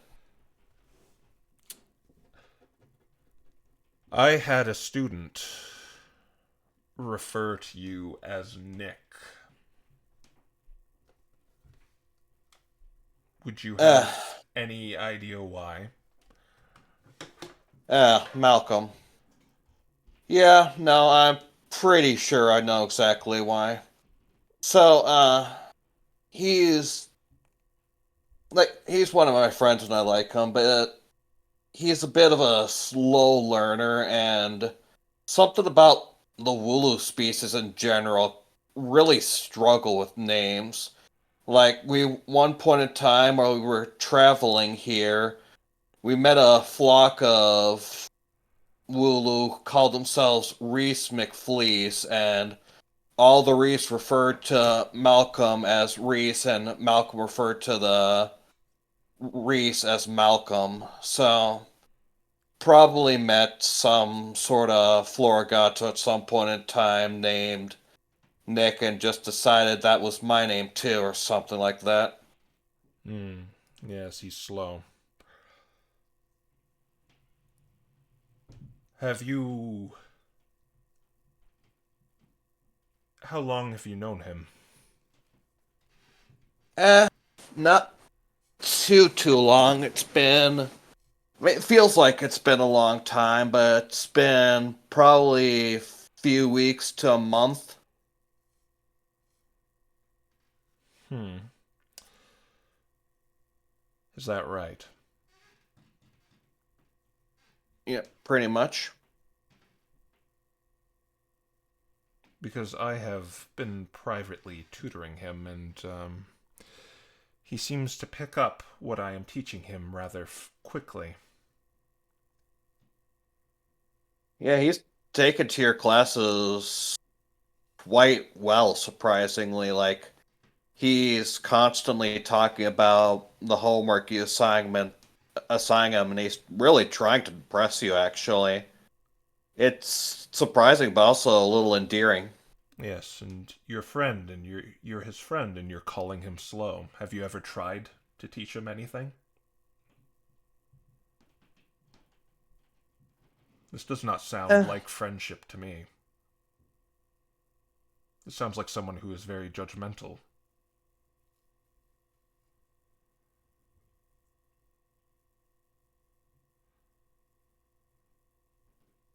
I, I guess I don't really have a response to that. I guess I'm just sort of used to it that I didn't really think of it.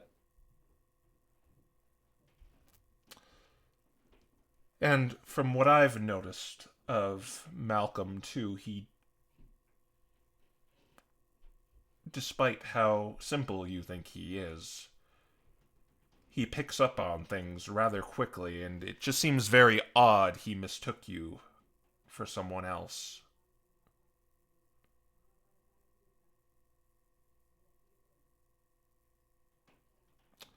He I noticed mean, things in my room he only saw for brief minutes. I mean, that's why I figured he did it in any case.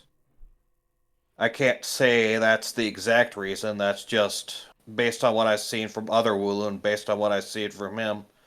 That's sort of why I guessed he did it. Well, you're free to go, but do you care being honest with me before you go?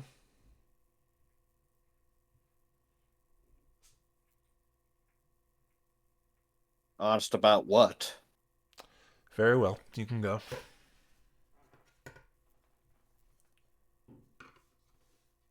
Nicholas just shrugs and he leaves. All right. You can join me back in the other one. All right. Oh, Oh, Hi. Okay. All right. hi. You're going to Ozzy's school, right? Or Ozzy's class, right? Yeah. And you said you're checking for, and sure enough, there are pretty much more traps set up as you go in. But if Yeah. you're looking for them, you kind of and you notice the other students kind of doing it too, like taking a step and like looking around, and so you see some four fools like fall down a trap into a pillow pit.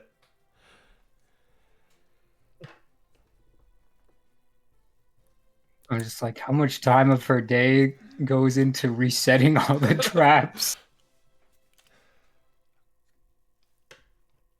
And she starts the lecture by saying, and she notices you two there too, and says, people think of illusions as simple tricks and parlor games, or the works of mana-born spellcasters, but illusion is more than deception. It is persuasion, a manipulation of perception. An illusion is not lying, it is redirecting. We do not create falsehoods, we present new truths.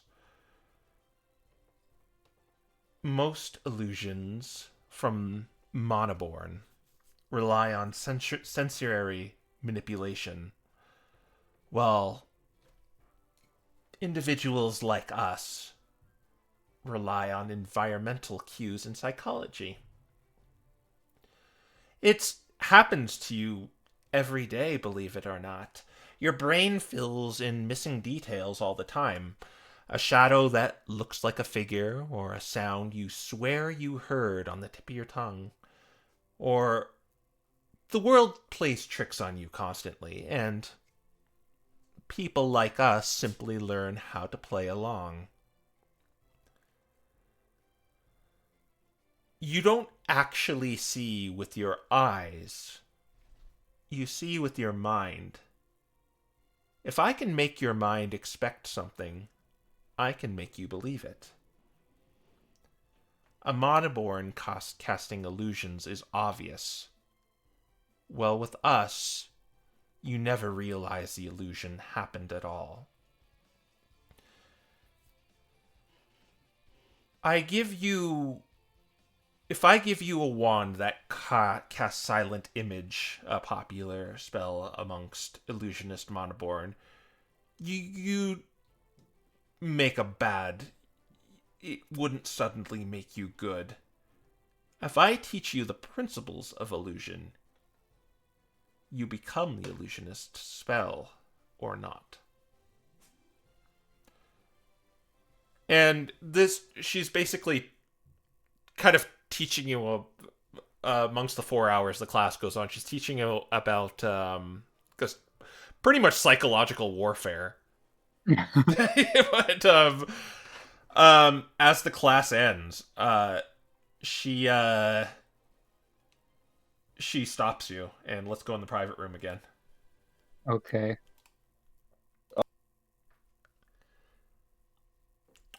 So as everyone's leaving, she says, Proteus, can I see you? Yeah. Please shut the door and lock it too. Okay. He's gonna make sure the lock isn't going to like buzz his fingers first before locking it. And it totally was. Yes, just kick the bottom of it in that case. Yeah. He'll put like rubber gloves and lock it the normal way, block the electricity from reaching him. So you weren't here yesterday. I expect you... Or the day before. Were you doing anything particular on that day? Yes, I have something for you and Professor Wolverick, I do believe. Mm-hmm. Did you find that item I requested? He nods. May I see it? Yeah, and he will take out the spun. What's it called? It's not called sponge rock. Spore Stone. Spore stone. Yeah, there it is. Well, you impressed me. You really impressed me. You know, I've trained a lot of people over the years. Some brilliant, some hopeless, but mostly predictable. But there's one pupil I'll never forget. The best student I ever had. But it was also the biggest mistake I ever had. And she goes over to like a chessboard on her desk, and she picks up the small obsidian chess piece, the queen, and just kind of idly rolls it in her claws. She was smart, quick, cunning. I take credit for that because I taught her everything I knew. How to control what people see, and how to make them doubt their own eyes, and how to beg to be deceived. Tricks and manipulations and bluff. I gave her all the tools she needed to tear down anyone in her way. And do you know what she did? What did she do? Turn away from it? Oh no. She decided to tear me down instead. I built her up and turned her into something terrifying, and she paid me back by making me into a joke. I was small, as you know, and I always will be small, and I always played the part of weak and harmless, and she used that against me. So imagine my surprise one day I evolved, or at least that's what people told me. And I lost a group of individuals I was associated with and led. And because of that, they left me in the dirt without a second thought. That's the beauty of illusions, isn't it? You don't have to be the truth, just convincing enough then that nobody questions it. And that was the moment I learned my greatest lesson. You never trust anyone. But that's a lesson you already know, don't you, Proteus? Yeah. I could have moved on, but I won't. And not because she betrayed me, but because she humiliated me. And I refuse to let her win. And I certainly won't let her think that Monoborn will always be better than the rest of us. Because it was only... And because that was the final knife she twisted. After she was gone, I learned the truth that she was Monoborn all along. And I bestowed my knowledge and expertise to someone who already cheats. That she was never like me. She never had to work, never had to claw and fight for every ounce of power. She cheated. And now, I can't go out there and take back what she stole. But my students can. You can. And no, I don't want her dead, because death's a mercy, and she deserves none of it. What good is a corpse? The dead don't suffer. They don't get desperate. And desperate people, they're useful. I guess that is why I do this. Teaching, I mean.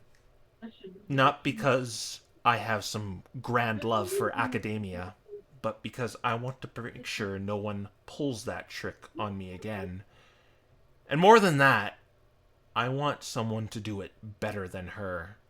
Someone who deserves it. And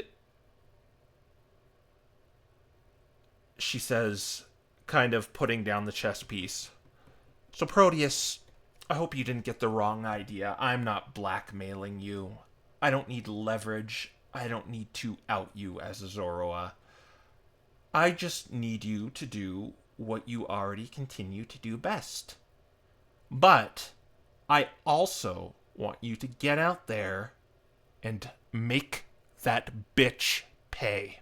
And she takes a stone and slams it in the device and puts it in front of you. And a gift for an exceptional student.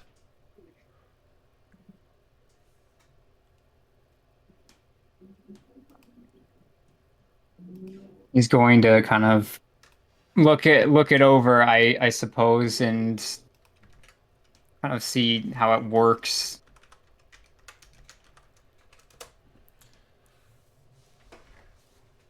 Like that. Yeah.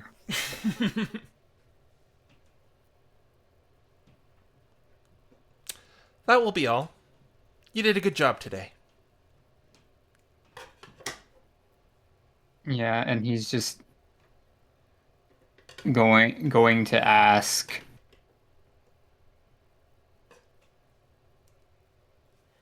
And whom might that student have been? What was her name? I can't answer that because she goes by several. Probably I don't know where she is, but you'll know her if you find her. Because I taught her to be no one. Nothing.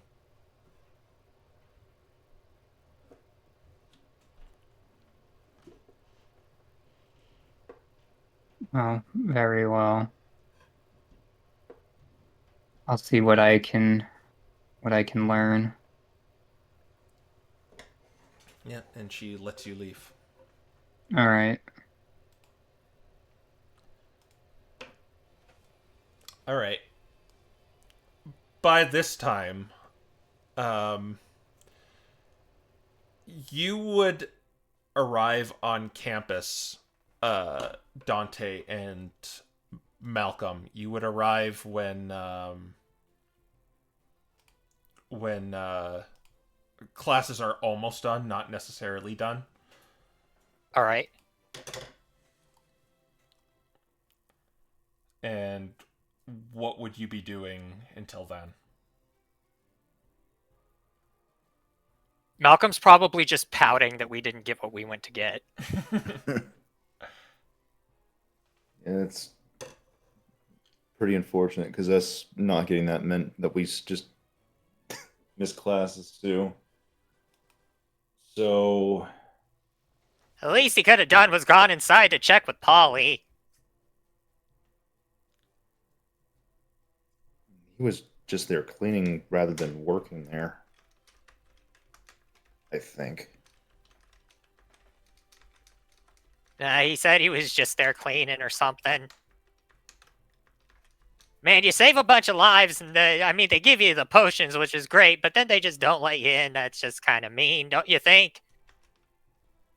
I mean, the concern is warranted if they don't want people going in and either making a mess of things even more than it already was, or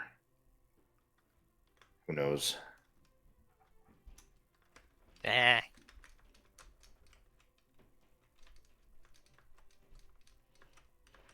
And with that, I mean, we're not really going to be able to make it to any classes. Malcolm's So- probably just going to go wait outside Professor Eric Ellis's class All right. with this Oh, yeah, homework. because he goes after. Yeah. And so what will happen is kind of, I guess you'll meet up with Protea. What's funny is actually as you go to the door while you're waiting there at the door, Malcolm, Nicholas comes out, and Nicholas, you see Malcolm there just waiting outside the door. Oh, hi, Nick. Yeah.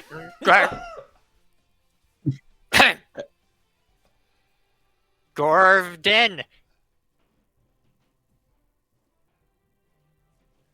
Nicholas just gives a sigh and he says, "Hey, Malcolm."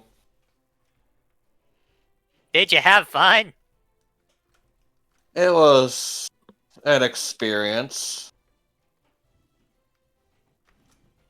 In any case, Okay. looks like you and Dante are here, so, Yeah, they wouldn't let us in to get the stuff, though. ow. Yeah, they Yeah. were cleaning everything up. And they were only allowing people who worked therein. No amount of association with Polly was enough. Oh, that's unfortunate. At this point, like, Proteus would also meet up. Well, looks like we're unfortunately going to have to make another trip over there tomorrow.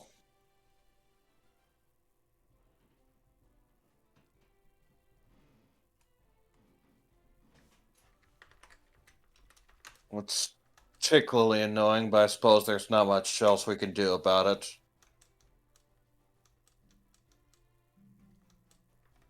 Yeah. Well, I'm gonna go to class now, guys. Bye. He just rolls right through the door.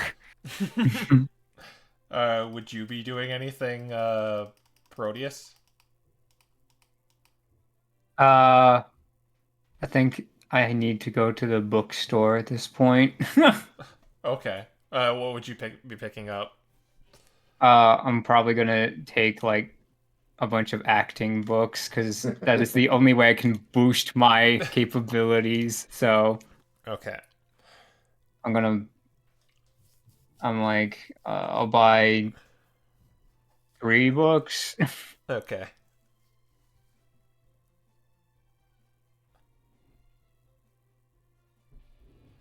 All right. Yeah, I'll let you do that. All right, if I remember right, that's like $50 a book, Yeah. Or yeah, it is. but they give you a +5, so Yes, they do. Worth it.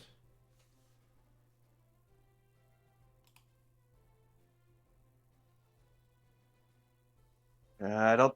Is there anything after school? Didn't we get some stuff that we need to give to a teacher from the mushroom forest? Oh yeah, we should probably also check on the I can't remember what his species was. The guy that was previously mushroomified to see if he's alright. yeah, we're gonna have to Oh, go shoot. see Wolverick. All right. Yeah, Wolverick, that's it. Well, that wasn't the. That's not Well, the guy, no, but yeah, I go. Professor Wolverick o'clock. I just wanted to get the books quickly here. All right. all Well, right. let's go back in the private room for Malcolm. All right. All right. Oh boy, this.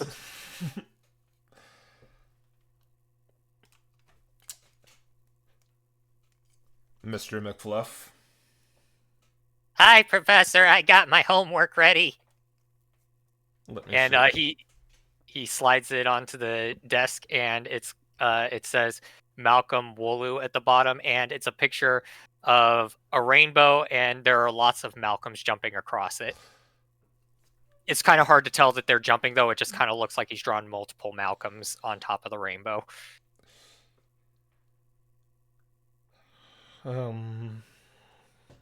Good enough. Is there any particular, now that you have made headway on becoming grammatically proficient, is there any particular letter you wish to know? He thinks about it. Kind of want to know all of them, but there was this one letter I saw that my friend said meant a whole word, and he walks up to like the chalkboard and he says, "Can I use this?" and Yes. points at the chalk. He draws the % symbol. That might be a little too advanced for you. Oh, okay. Is there a particular word that you wouldn't like to learn? Well, there was this one word, but they wouldn't tell me what it was. It was apparently not a good word. We went down to the where I thought it was a party at first, but apparently it's a protest going on, and I wanted to know what it was about, and they gave me the sign, and it had these words on it. Yes. You are best not learning any words from there. Okay. Very well. We will start with the rainbow. There are plenty. Oh, that's a good one. And he says to you, I spoke with your friend, Nicholas. Oh, yeah? Yes. He seemed to be lying to me. Uh-oh, what was he lying about? His name. Oh.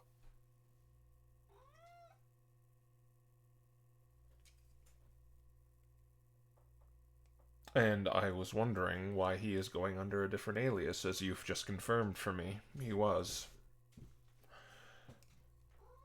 Well...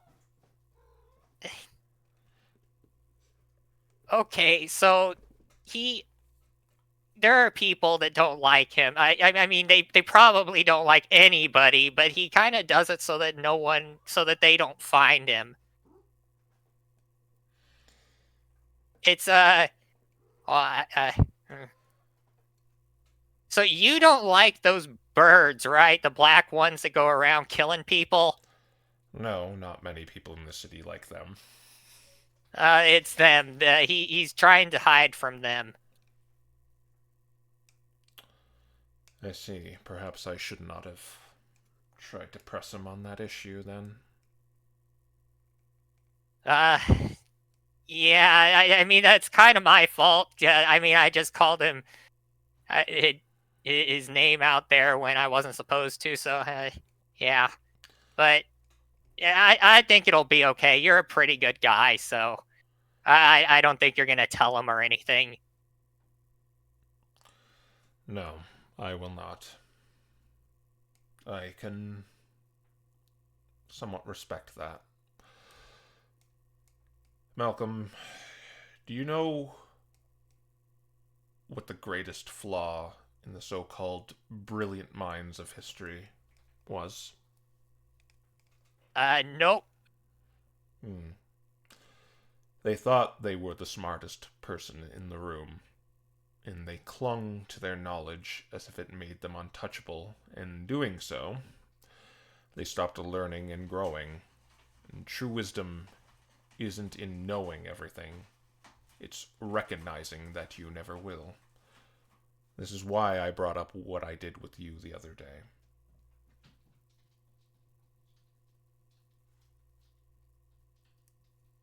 Malcolm looks like he's pondering this. It kind of looks like it may have gone to him a little bit too quickly, but he seems to have grasped what was said. Do you know who that was?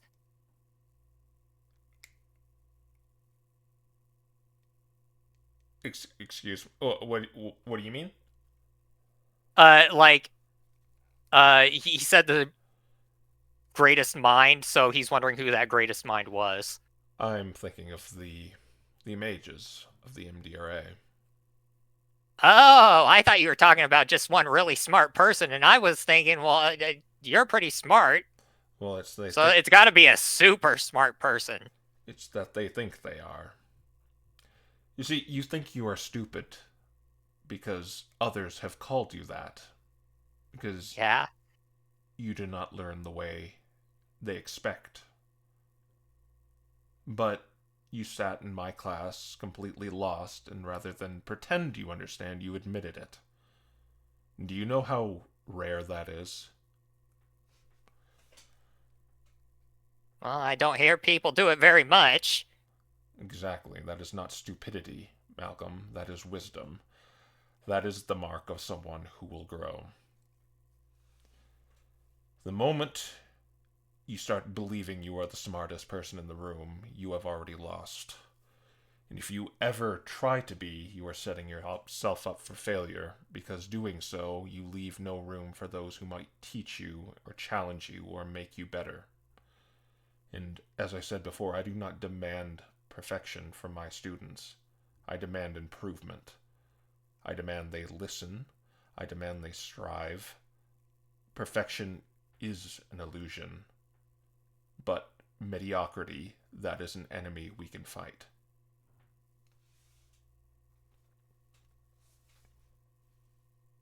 Malcolm smiles and kind of rubs the desk a little bit as he thinks for a bit, and he says,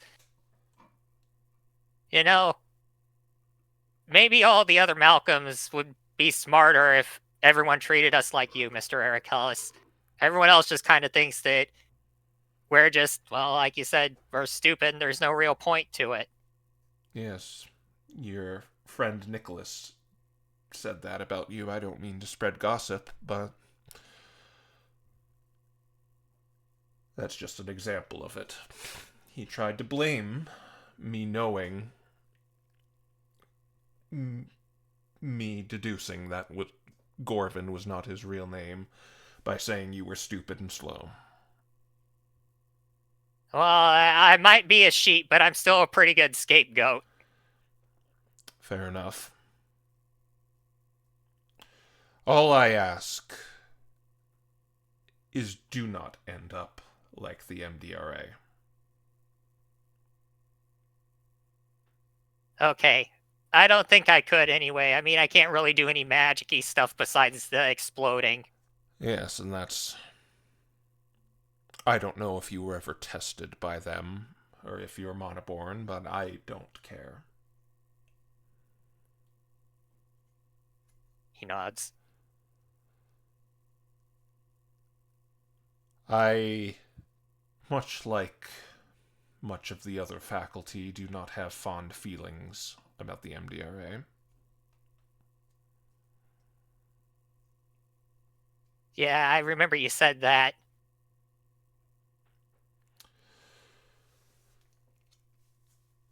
Well,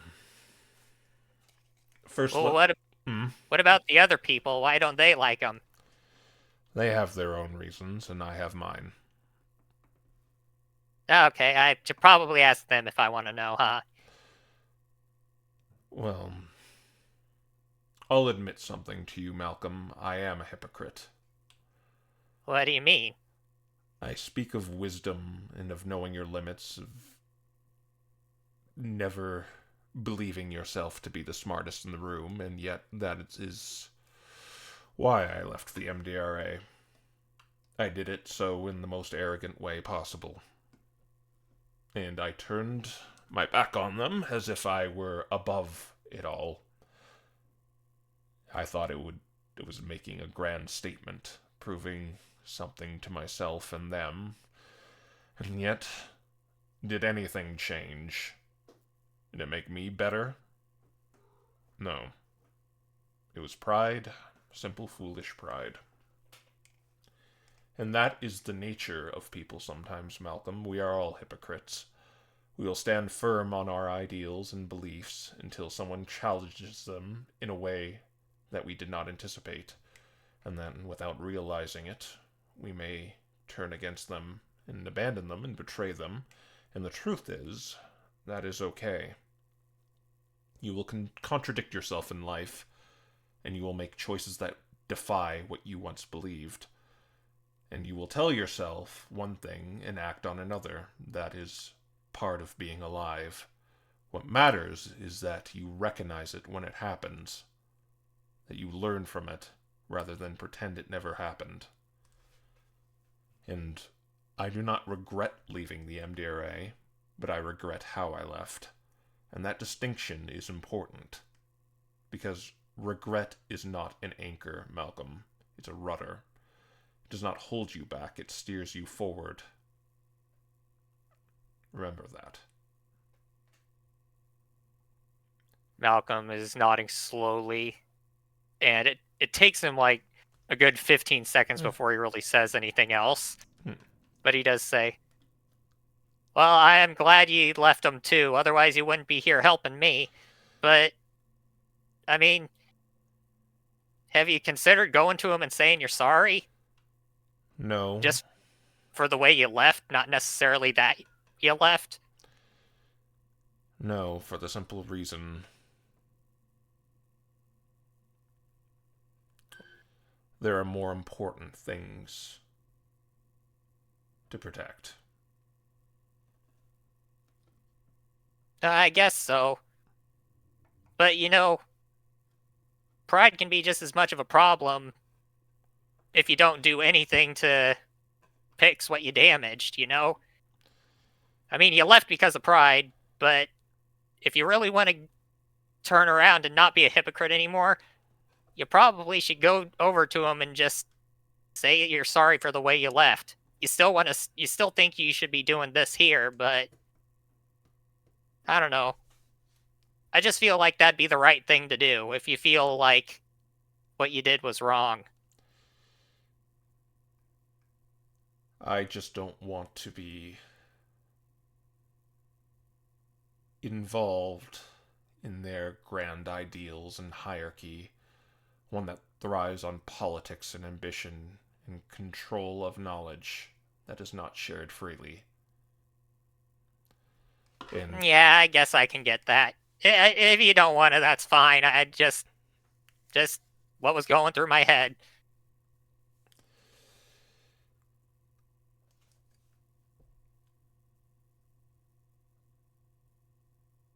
And I know the feeling is mutual. I know they harbor my name in bad will. Yeah, I kind of figured, which is why I suggested it. I mean, why you want to be enemies with people if you don't have to be? I would have just rather gone our separate ways than ever have to deal with them. All right. Very well, let's get to spelling rainbow. It starts with an R, which fade to black. Yeah, Malcolm's eyes go wide, and then we fade to black into his eyes. Yeah, I will say you have all the letters of the rainbow. I'm gonna need to start writing down exactly which ones he knows. Alright. All right. Alright. Hi. Hello. What are you guys doing? After Proteus checked out the book, we're going to go see Professor Wolfric. Okay. We're probably waiting on Malcolm for that, though. He's gonna be in there a while. Yeah. I was just about to say, I assumed we were doing that. We weren't waiting for Malcolm on that. Yeah, Yeah, it's go like, ahead. realize. Go ahead. yeah, this is our after class.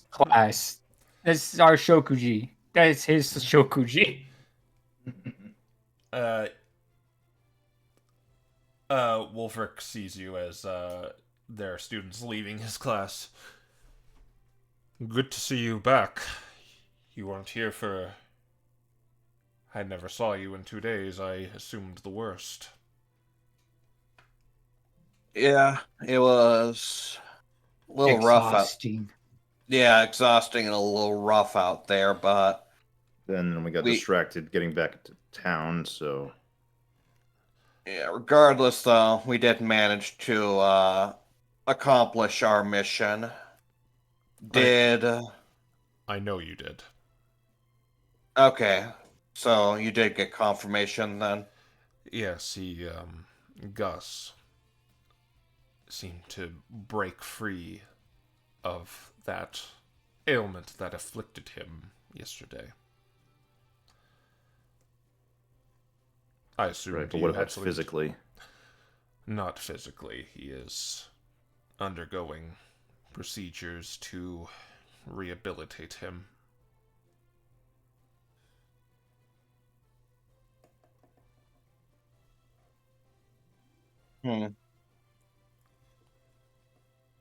Well, at least that's probably the best we can hope for. Were you able to procure anything from where you investigated? Yeah, They- we were able to get some samples. Who had the mushrooms? Yeah, that's me. May I... Would you be willing to donate those to me? Yeah, I was curious to see if they could be cultivated. That's exactly what I intend to find out. Yeah, well, I think that you have a better chance of giving them the proper place to grow than I do. Yes. So are you going to give him the whole cache of them? I'll give him one of each. Yeah. Fascinating.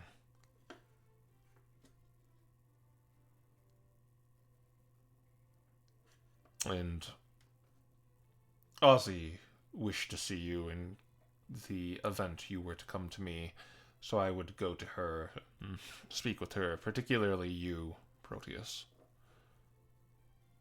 Yes, I've already talked with her about what she was looking for. Very good. Job well done, then.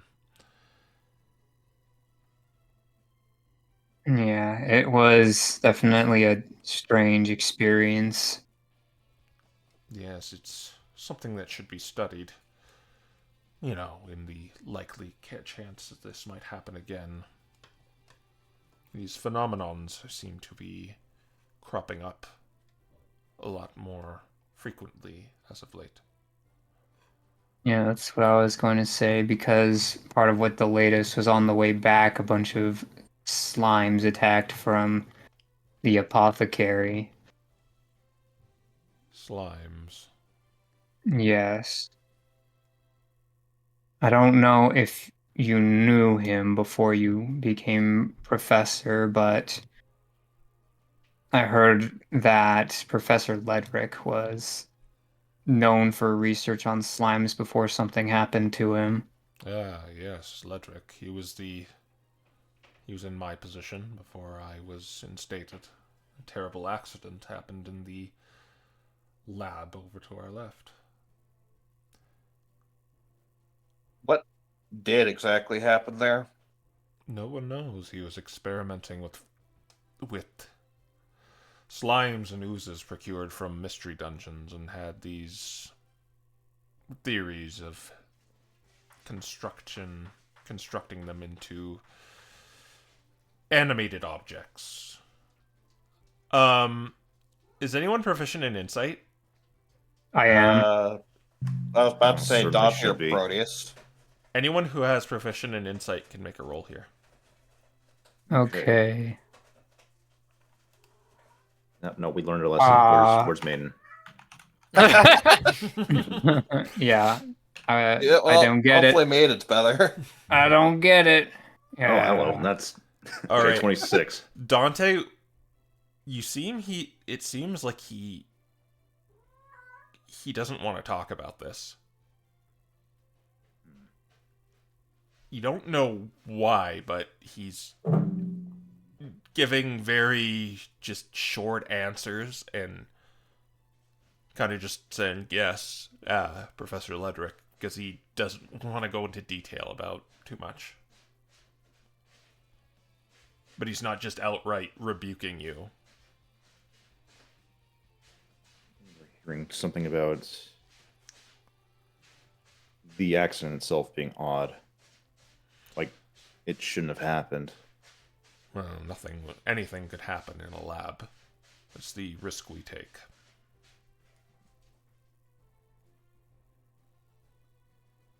Are you saying it shouldn't have happened because... Why?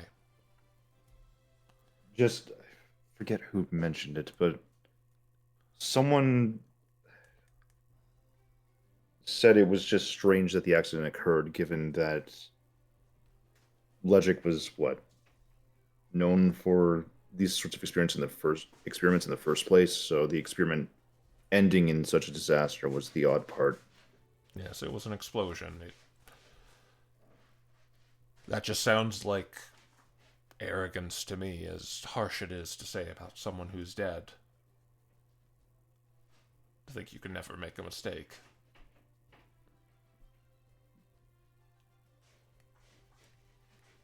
Would you not agree? It is fair to think you can be perfect with everything you're working on. Or, well, excuse me. Fair to say it's arrogant to think you can work perfectly with everything. We are in a city where conspiracies float around all the time. And it seems Occam's razor, it's just the simplest solution. The answer is what happened. It was an accident, a horrible accident. Makes sense, yeah.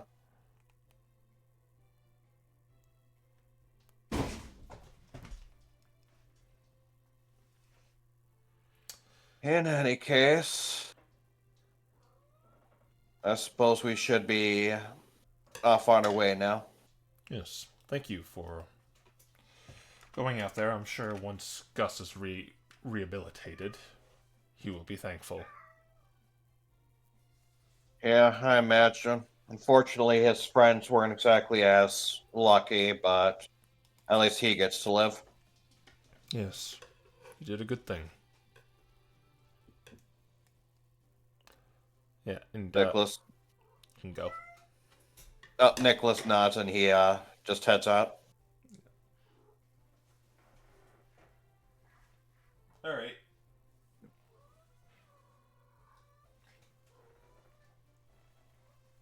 What do you guys do from here? And what would you guys do from here? I guess just wait. Unless you guys have anything, I guess we just wait for Malcolm before going home. Okay. Yeah, I'm like we don't have like the artificer equivalent of spell scrolls here or anything, right? You can use the library to copy down spells. But you can't get spell scrolls. Okay. It'd be more like if you wanted to, say, try to copy spells into a spell book. Yes. Yeah. Um. Yeah, then let's go and copy down some spells. How many? It's like an hour per level or something like that. Alright. Are you all just gonna go down there, or I'll say Malcolm's out by the time you do this, but do you all just want to go down there, or Uh, Yes, so. Unfortunately, having missed stuff today means I don't really get. I don't have much I can think about doing right now. all right? Yeah. So you're just gonna go to the. You'd probably have to go to the. Oh, What's it's up? 2 hours per level. Ugh. Yeah, you could. You could get at most a level 2 one in that case. Yeah, I'm like. Okay. And it still costs the money. Yeah, it's $100. But I think we need this, so I'm gonna grab it. I'm gonna go get Vortex Warp. Ah, there you go. All right, but before you, when you go into the library, Mordain, the old knocked owl, says to you, you visitors are coming very frequently, it seems. Do you consider that a bad thing? Oh, no, no, no, it's just... I have run into a bit of a problem. What sort of problem are we talking about? A few days ago, Professor Nightingale came by with a rather unusual request. It was for the Necronomicon from the restricted lower floor, a tome of powerful necromancy spells. Normally, such dangerous books are not permitted to leave my library, but she insisted. She, of course, returned it the following day, after studying it. But recently, that same tome has gone missing from my shelves. I have been waiting to hear back from the appropriate channels, but it seems whoever has taken that book wished to leave me shouldering the blame. And I have my suspicions, but I cannot very well level such an accusation at a tenured professor like Nightingale without proof. That's certainly strange.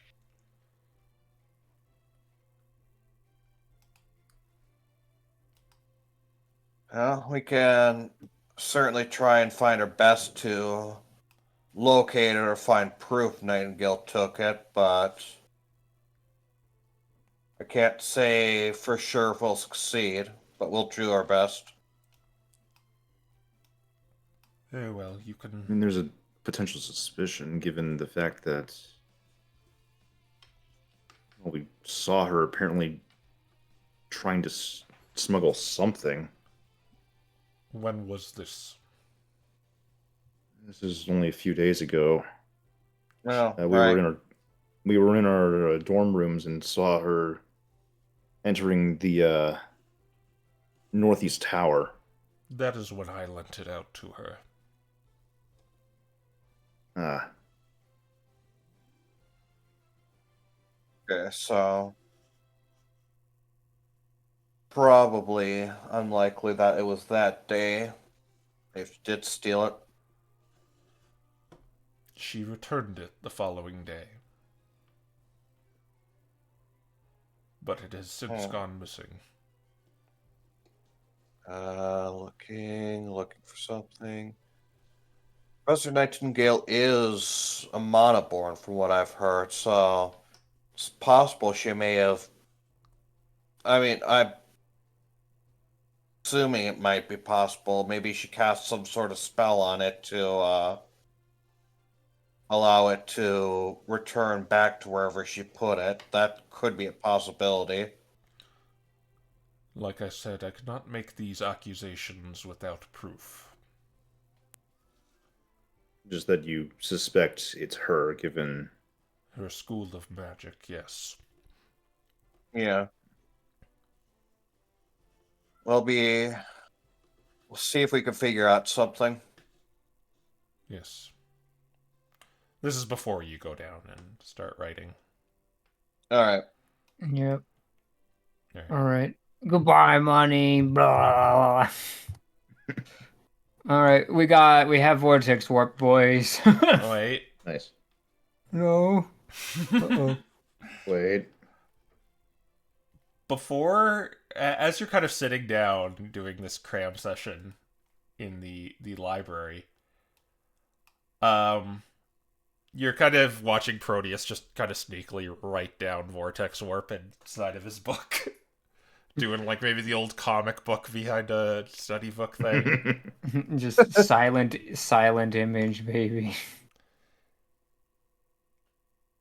It goes suspiciously quiet inside the lower library. There were students kind of like walking around and picking out books, but it has gone completely silent. As in, like, I can't even hear my pen anymore. No, you can, and that's the kind of weird part about it.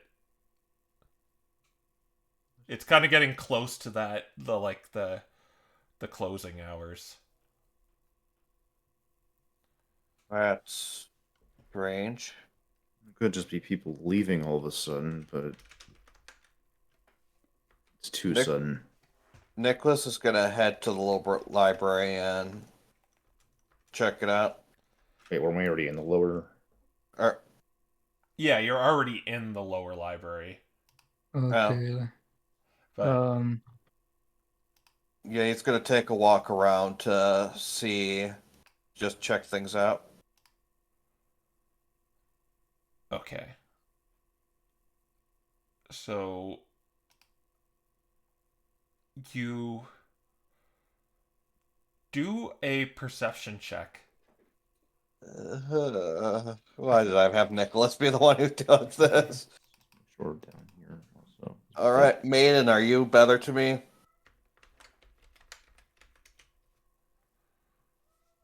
Uh, 15. I'm using Maiden from now on, guys. So around the corner, like going through the bookshelves, there you see something on the floor. There is there's a what looks like a body on the floor. Guys, get over here. And he's going to go over and check out the body. So Like, that ghost didn't do anything. So when you look at the body, Nicholas, there is it looks like a Tangela, but it's kind of it looks like a husk of its former self, like it's drained of all it. I'll let you do a medicine check. Oh, I'm not good at that either. I assume he's doing this while I'm heading over to see. 5. There's my luck. Nick has no idea what medicine is. All right. Yeah. So at your seats, as Nicholas calls out, right,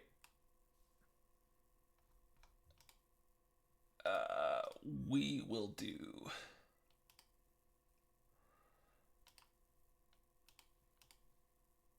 Oh, Nicholas is over here. Malcolm's not here. No, Malcolm No, he is. is. Oh, wait. Malcolm's here. Yeah, Oh, he is? Okay. this was happening after Malcolm came back. And there's Yeah. the body lying there. From behind, you were not surprised at all. You're not surprised at all. Oh no. As your shadows begin to get up and look poised to attack you. Let's roll for initiative. Oh, so that's how she died. I'm so glad that the mecha growths are Out of sight. on sentry. I always forget. Why do I always forget my it's +3? Well, guys, no vortex warp. Yeah, it's still on Oh, wow. the table right now.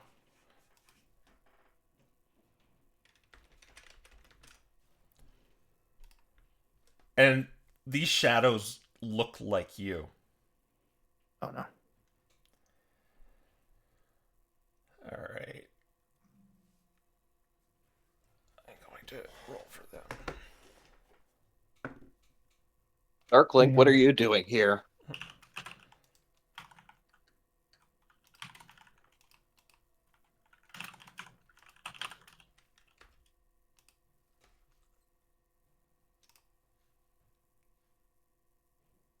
Actually got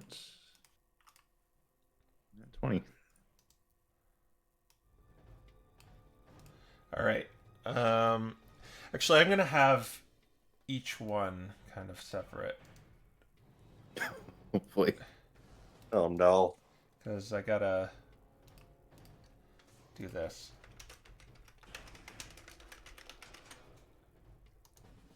So that was the Malcolm.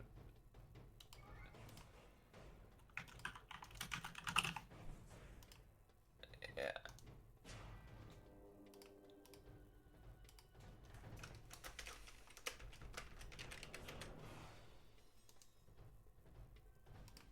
I have a feeling I know what the gimmick here is going to be.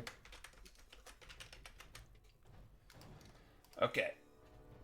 They are not all in initiative.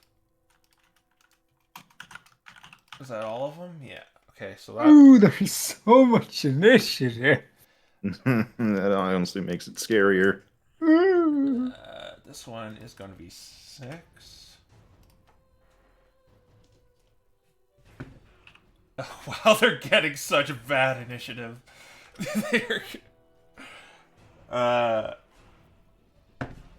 Okay, this one, the Malcolm Shadow, is halfway decent. And tell me your max HP, everyone. 77. 35. 48. 49. Okay, one at a time. Malcolm's is 77. okay. Dante's 39. Oh, please don't tell me they're going to copy our AC too. and Nicholas, 48. and finally Proteus. 35. All right. Hey guys, I know which one's most dangerous. Hey guys, I know which one Malcolm should hit first because he can kill it in one turn. All right. All right. So we're gonna start off at the top of the round with Dante as these creatures, your shadows, appear from basically your feet. Yep. Oh boy, here's even hoping we can hit him. Well, I can always turn into a ghost myself. Oh, shoot, I've been on fire type this whole time. Yeah, I guess I'm just gonna try to double unarmed strike this thing. All right.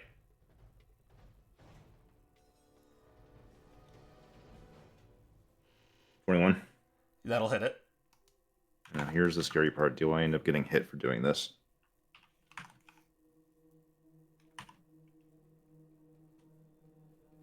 $7 damage. All right. You punch your shadow, and it just hisses as your fist connects with it. Okay, they're very much real. Not a wraith. And let's try to hit it again. Okay, 19. That'll hit as well. 3. 6 more damage. All right. Action, bonus action. And yeah, I'll stay here. All That's right. turn. Then we're gonna go to Nicholas as the shadow appears from behind you.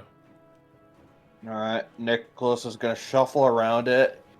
He is going to take what he learned from Professor Eric Kyles' class and cast Blade Ward as his cantrip. Yeah. And then with his multi-attack second attack, he is going to try and shank it with his rapier. All right, and let me clarify something too. The Tangela turned into a shadow and then went into your shadow. Oh. Yeah. All right, But gotcha. yeah, you could still attack it. All right.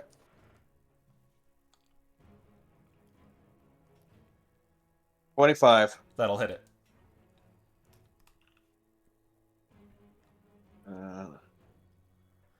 6 piercing damage. All right. That connects. All right. I assume we don't have a Blade Ward buff. I'll just Yeah. put Bless on. It's technically Well, anti-Bless for I'll him, just use but- concentration because you Oh, are right. concentrating on it.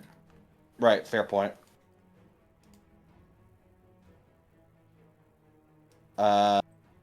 Yeah, that'll be his turn in any case.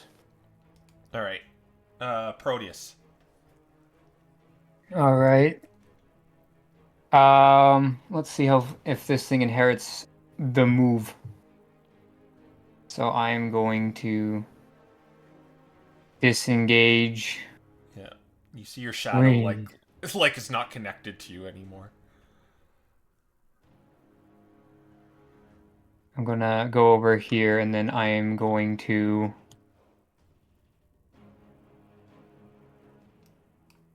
yeah, I don't think I we'll shoot Dante's with True Strike. Okay.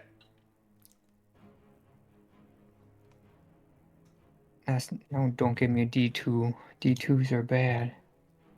I don't think a D2 is hitting, man. Imagine. All right. No, 21. That'll hit. All right, D8 plus 5 plus 2D6. Nice, 11 radiant damage. You notice it's particularly effective as it hisses as the light hits it and disintegrates its form as the radiant damage hits it. Oh, wow. Yeah, I'm not surprised they're weak training. All right, yeah, that's action, bonus action, and the movement. All right. Oh, Malcolm's shadow is going to attack him with a draining swipe. Getting a 21 to hit. Yeah, it hits. You're going to take 5 necrotic damage, and your strength is reduced. Oh, it's these things. Oh, no. Wait, we back in the mindscape? Is this even real? Your strength is reduced by 2. Okay. Malcolm, you can rebuke it. All right. Ah. Okay, that's the vines again, All right. and he's going to pike it All right. recklessly. All right. So you minus a 1 from your to hit and damage. All right. So that is still over 20. That'll hit it.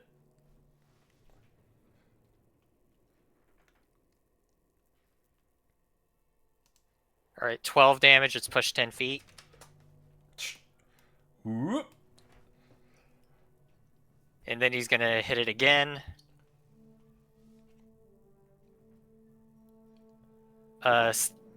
15 plus 7. That will hit. Still over 20. Yeah, okay. 15. Oof. Is it pushed again? Yep, it's pushed again. All right. And he's going to... Calculating. If only he'd gone one more.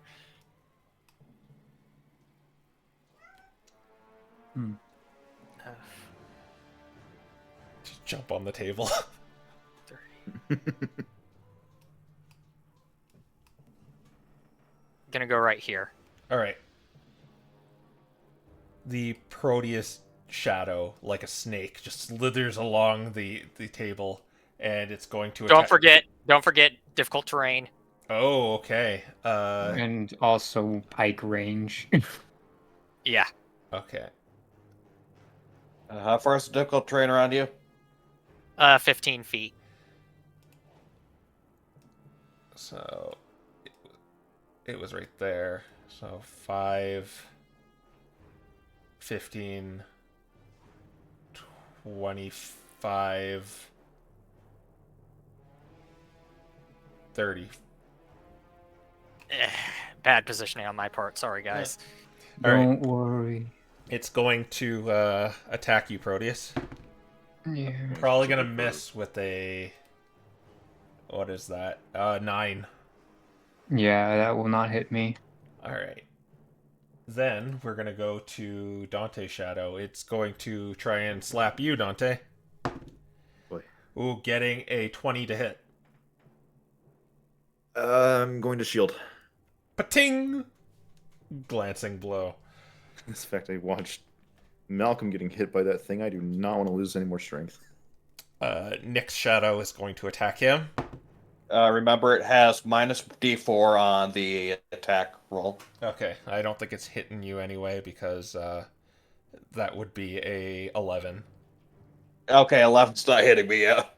Alright, back to Dante. Okay, let's go ahead and... I'm going to start with the bonus action punch. I want to see if we can just end this thing first. I would use your action. No, I have a reason. Okay. So, 16. That hits. 6 plus 3. 8 damage. It melts into the floor and connects back to your feet. Okay. And now I'm going to use Sacred Flame on Malcolm's Shadow. Alright, so it needs to do a Dex save. Yep. Oh, that's going to be like 20. Or no, 19. Yep. Yeah. That was already above. That's a shame. I was hoping I might have been able to do a ton of damage to it. Yeah. Okay. I will move here so that Proteus can hopefully get sneak attack. Alright, then we're going to go to Nicholas. Alright, Nicholas is gonna True Strike his shadow. Alright.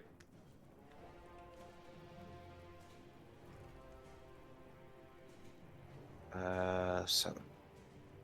No, it's... Why do I keep forgetting this? Yeah, it's 7.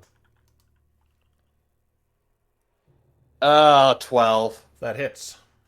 Oh! Okay, cool.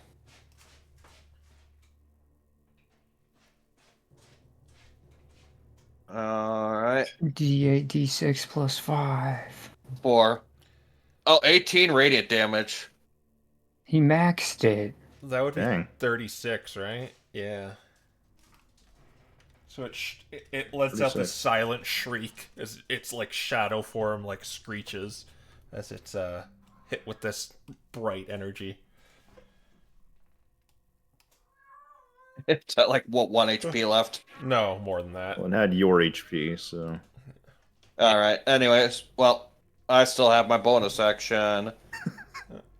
Or not my you know what I mean. Your second attack. Yep, my second attack. 17. That hits it. Alright. 5 normal. Okay. It's hanging on. Now it's at 1 HP. Gosh, Roger darn it. All right. Nicholas will give Malcolm a bardic inspiration, and that'll be his turn. Okay. Proteus.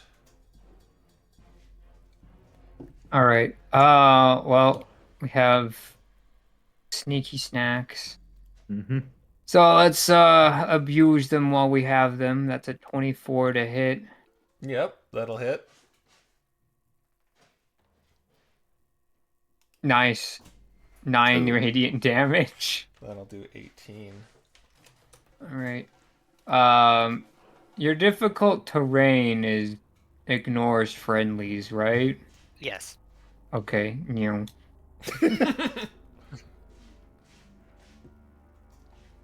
Yeah, you can't reach me now. All right. Yeah. Action, bonus action, movement. All right. Malcolm's shadow is going to settle with Dante. Oh dear. Getting a nat 1.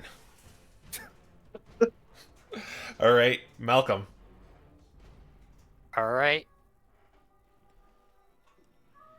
I'm gonna go up here. Obviously, that follows him, Yeah. and I'm going to use the halberd, All right. The cleave. a reckless attack. I don't think I need it, but I'm doing it. Maybe I did need it. Okay, so the 4 plus the 7, 11. That misses. You can use the bardic inspiration. Yep. Yep. Bardic inspiration. Okay. There, it hits now, no matter what you get. Okay. All right. Let's see. 10 plus 9. It takes 13 slashing damage, and then the cleave is going into the other one. You're attacking Proteus Shadow first? Yes. All right, so 13 to it. And is it... Oh, you're cleaving. Okay. Yep.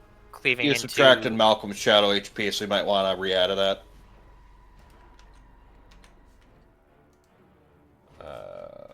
13. All right. Double 18.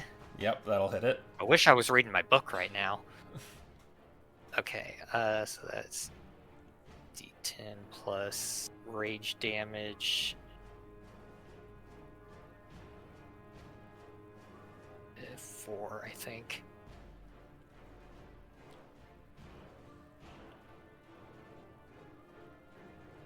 Hang on, I've forgotten how this works. Equal to proficiency bonus, so that's plus 3, and then okay, yeah, that's plus 5 still. 13. To Malcolm? Yep. All right. And then I'm going to attack Shadow Proteus again. All right. Over 20. That'll hit, and you're probably going to finish it off. Yeah. 13. Yep. It vaporizes, and then Proteus is a shadow again. Alright, we're gonna hop back over to Proteus to keep him protected. Okay. Yeah. Nick's shadow is going to attack him. Okay. Getting a minus D4, right? Yep. All right. Oh, that's only a 15 to hit. That'll miss. Yeah, because it got 19 and then it minus 4 with the D4. Nice. Blade Ward is putting in work already. All right. Top of the round with Dante. Okay. Yep. That. I think it's fair to say we'll just go ahead and Sacred Flame this guy. All right. I will do a dex save. Is that Malcolm one? Yeah. 17. Oh man. Okay. Well, you at that point. can use a key point here. I could. You know what? Let's go ahead and use. Was it patient defense? And spending a key point on it, so I'll disengage dodge. All right. Move.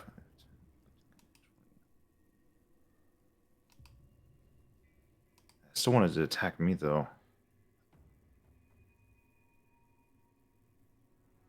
Yeah.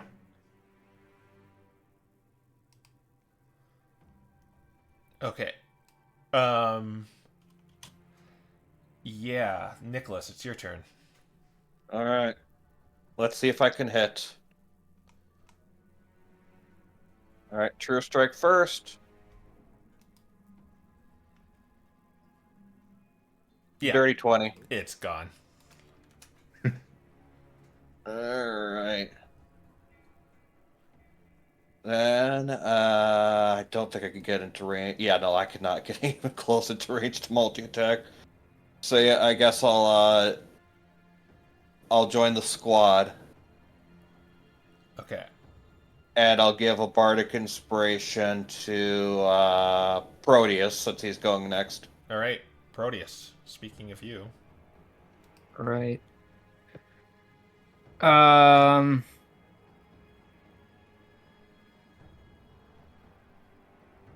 Here we go. I have an idea here. First I will cast Minor Illusion to make the look like the table flipped up on him here so he can't see me. all right. And then I will cast True Strike to shoot at him, hopefully with advantage now.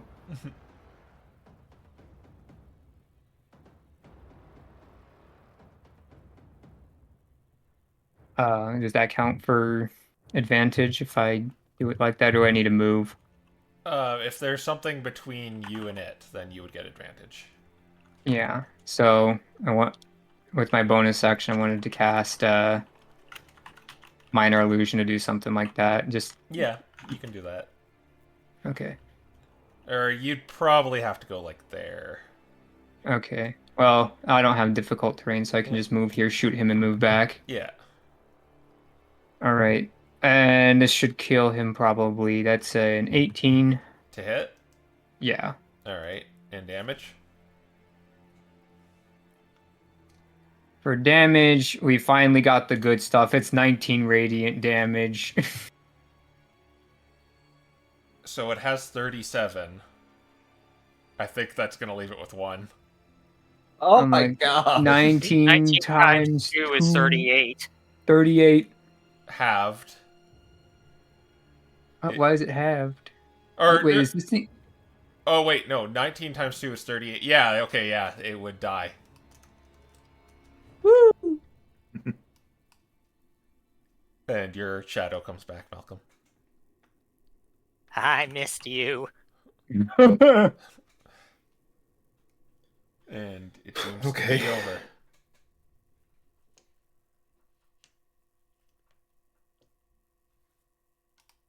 Wait, what was that? It seems to be over. Hmm. Okay, that's Creepy music makes me not believe these words. Someone doesn't want us here, guys. that's very concerning. See more than just us. I mean, where would the other students be? I mean, I saw a Tangela, but it was a Tangela shadow and it got consumed by mine when it attacked.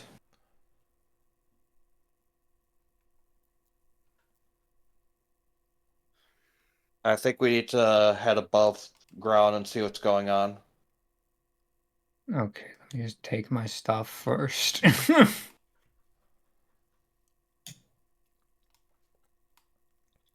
All right, how are the Mechagros doing? Are they still being apathetic? They're just standing in front of the door. Like, that's kind of their designation. They're not really doing anything else. As you go right there, you see a piece of paper right here. Nick picks it. Oh, right here. Right over here. Nick will go over and pick it up. It's torn out of. It looks like it's been torn out of a book. Okay. What does it read? There are arcane runes on it. Are you proficient with Arcana? No, but he's probably going to show it to Proteus, who I believe I is. have a bardic inspiration for this. All right, do an Arcana check if you're gonna kind of investigate this.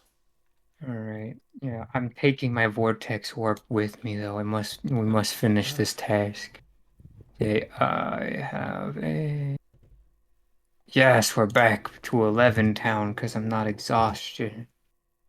Natural Oh my 20, gosh, 31. 20. Okay, this is a necromantic spell page from a book, and it's the bad kind of necromancy. And what it describes is exactly what you just encountered. It involves conjuring someone's shadow to arise and consume their body and become a shadow. And it appears it was used up very recently.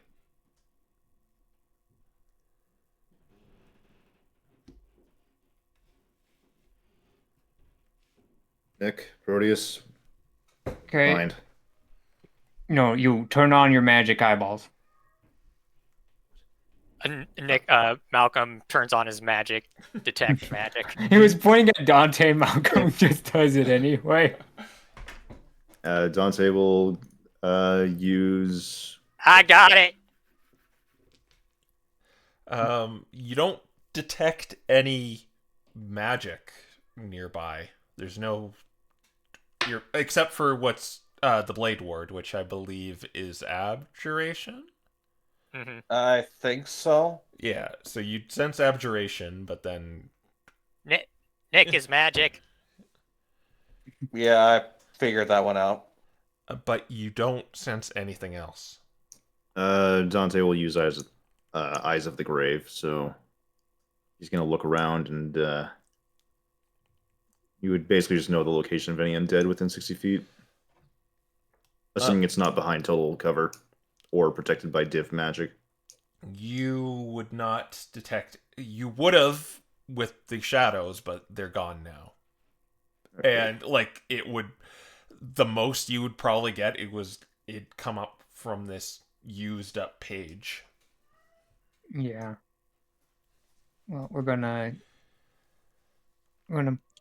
pocket that for now.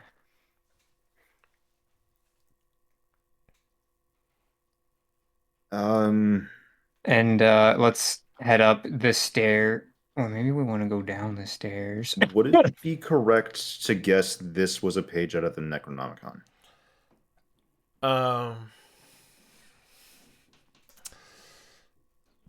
Perhaps you don't know much about this book, but from what you've heard, maybe. Yeah. If someone came in here and cast it on us, we need to either go up the stairs or down the stairs to try to chase whoever it is. Well, we're not getting down the stairs, so let's check upstairs. No, the mecha growths don't do anything. If you want to risk it, have fun. Nicholas is heading upstairs. Yeah, I say we head upstairs. All right, we'll go upstairs then. All right. With magic eyeballs a-glowing and all that jazz. I guess it's.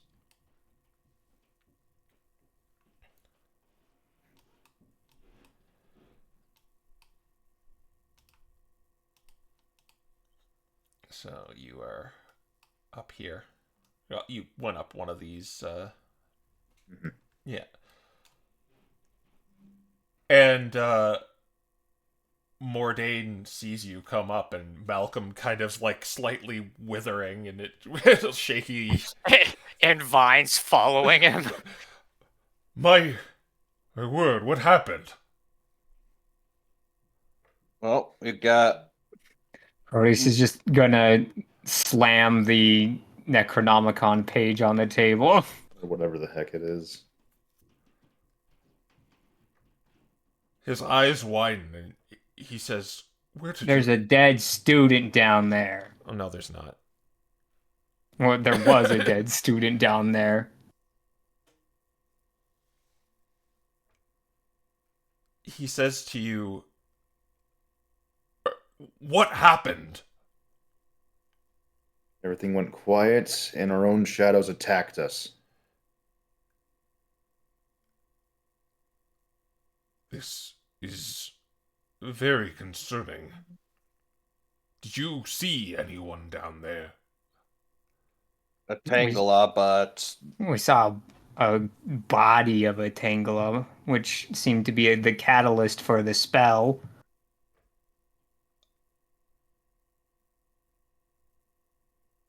And Other than this that, we didn't was see a anything. spell. It was used like a spell scroll.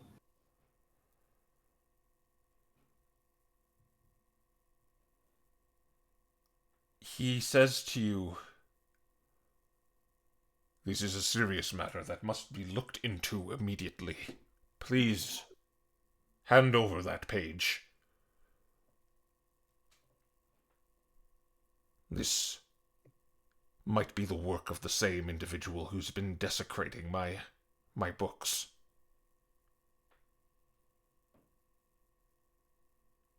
And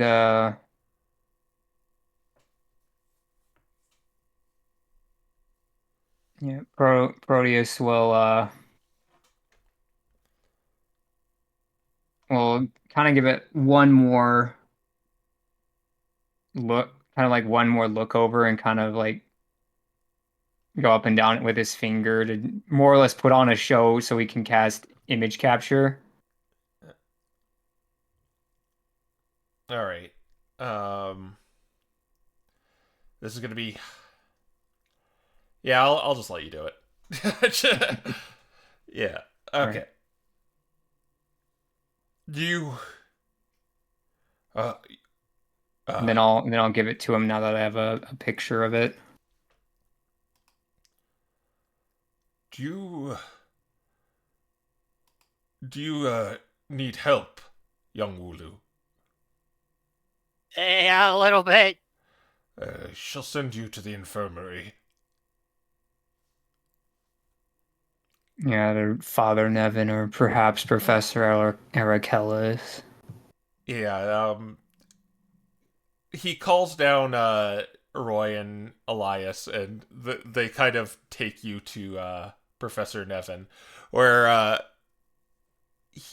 they more or less patch you up, and you could have your strength back. Thank you. It's basically a short rest. Okay.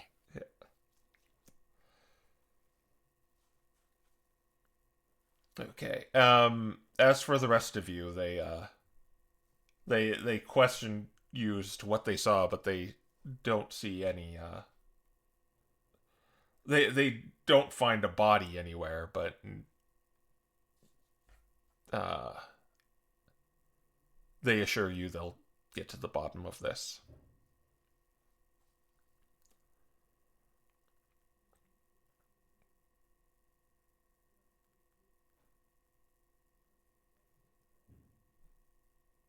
And they kind of let you go to your room. okay. And about after an hour, Malcolm kind of joins you. Like, with a lot of food to get his strength back.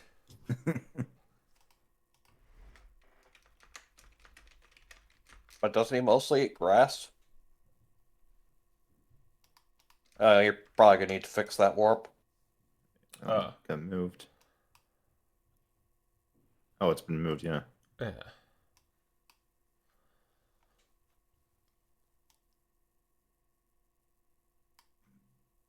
Alright, All yeah. right. You're back into your room. We're cramming into the one dorm. Well, that was certainly not I'm gonna take the thing out and say Nightshade. Nightshade, it Or Nightingale. Nightingales, right? Uh, it would be. It starts spinning around in circles. That's what I thought. Either not on campus or in the teacher's lounge. I'm not surprised.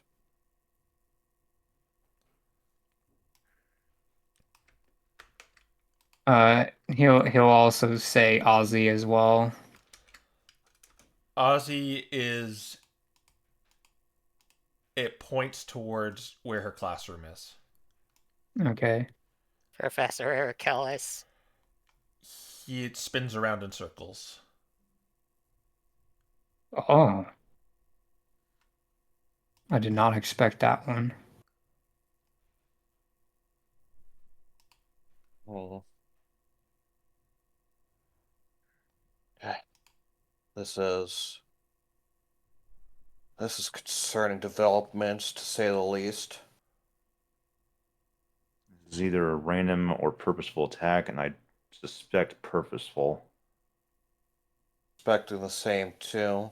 I don't think they But were we only going after just us specifically, though. I think that it was just an attack of opportunity, so to speak. talked to Mordane, and it's not like we've made it clear what our plans even are. Yeah, Unless I'm, whoever I'm was assuming we there warded listened the. in. Yeah, I'm assuming we warded the door here before talking about this. Okay. Yep.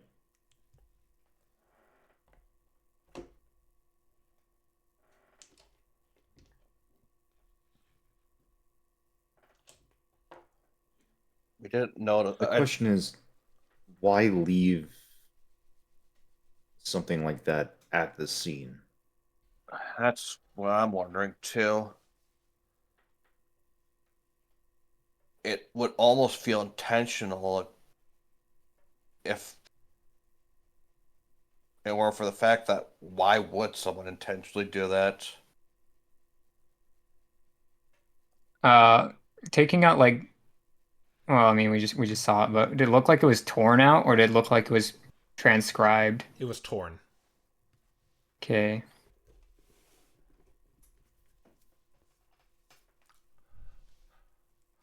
Well, from what I can tell, someone wants to use it while removing the ability for anyone else to use it.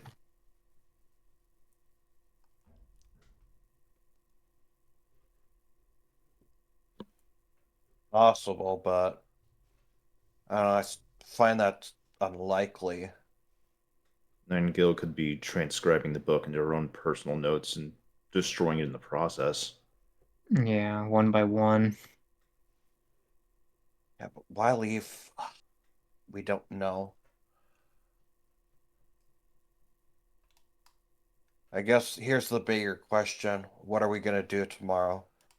Are we still going to follow up on that slanted lead, or are we going to try and do some snooping around here? Well, I mean, how exactly would we do that? There's no classes or anything tomorrow. The only investigation we could do that might garner us anything is if we took an expedition below the library. I feel like we're going to need to figure out a way to get into areas we're not supposed to sooner or later. Though, I suppose we can leave that as a thought for later. Just don't Yeah, like it. I'm just trying to think of how to beat the security more than anything. If we cast invisibility, I'm almost certain an alarm spell will go off.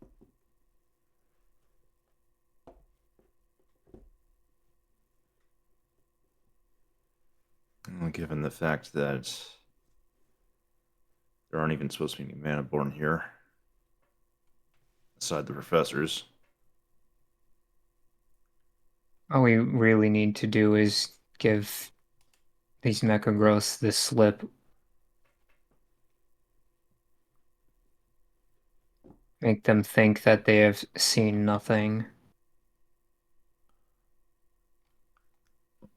I don't understand what we'd be looking for down there if the problem is that's where the Necronomicon was held, and it's not there anymore. Well, there's more than that Unless down there. The other place we might want to check is the teacher's tower. Teacher's Tower is where I'm mainly thinking. It's That's where also I'm guarded. most curious.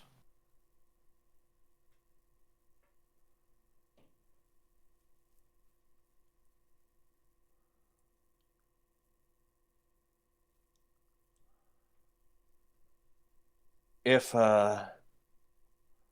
want to put it off till later, we can, but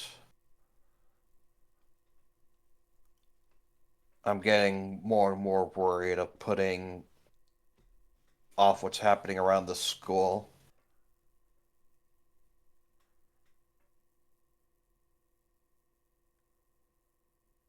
Yeah, well, we can't be everywhere at once. Yeah, that's the unfortunate part. We'll have to figure out how to plan these sort of things and when we want to do them. Well, either Concern is way, more if we let this sit and fester, if it won't be something we can solve. If only we had a teacher who could spy for us. Fortunately, Yeah. there's no one I trust yet. yeah, something tells me that's not happening.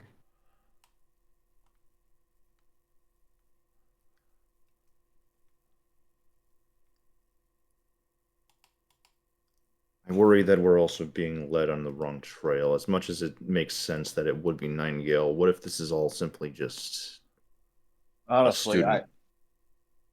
I'd actually be in some ways more surprised if it was Nightingale than it wasn't. But we don't have enough clues to have that answer.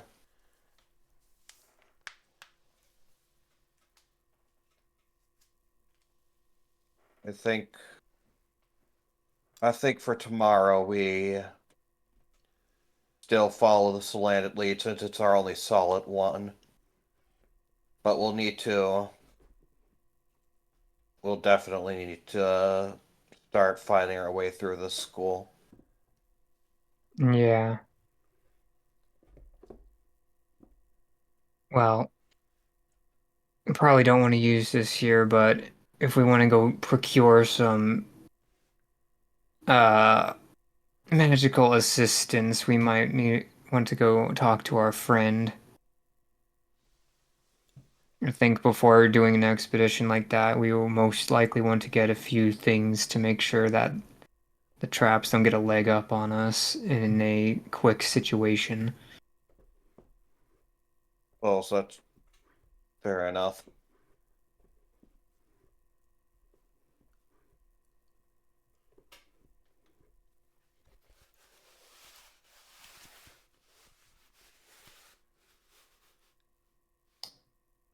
Nothing else to add. All right. There's still a bit of day left. Would there be anything you wish to do in it? Well, finish getting my vortex warp. Okay, yeah, you can do that. Malcolm will read his book. All right. Do the intelligence check. Oh boy. I'll let it carry Oh. over. Oh, Oh. Yeah. raw deal. Yeah, 13. Or no, it's 12, isn't it?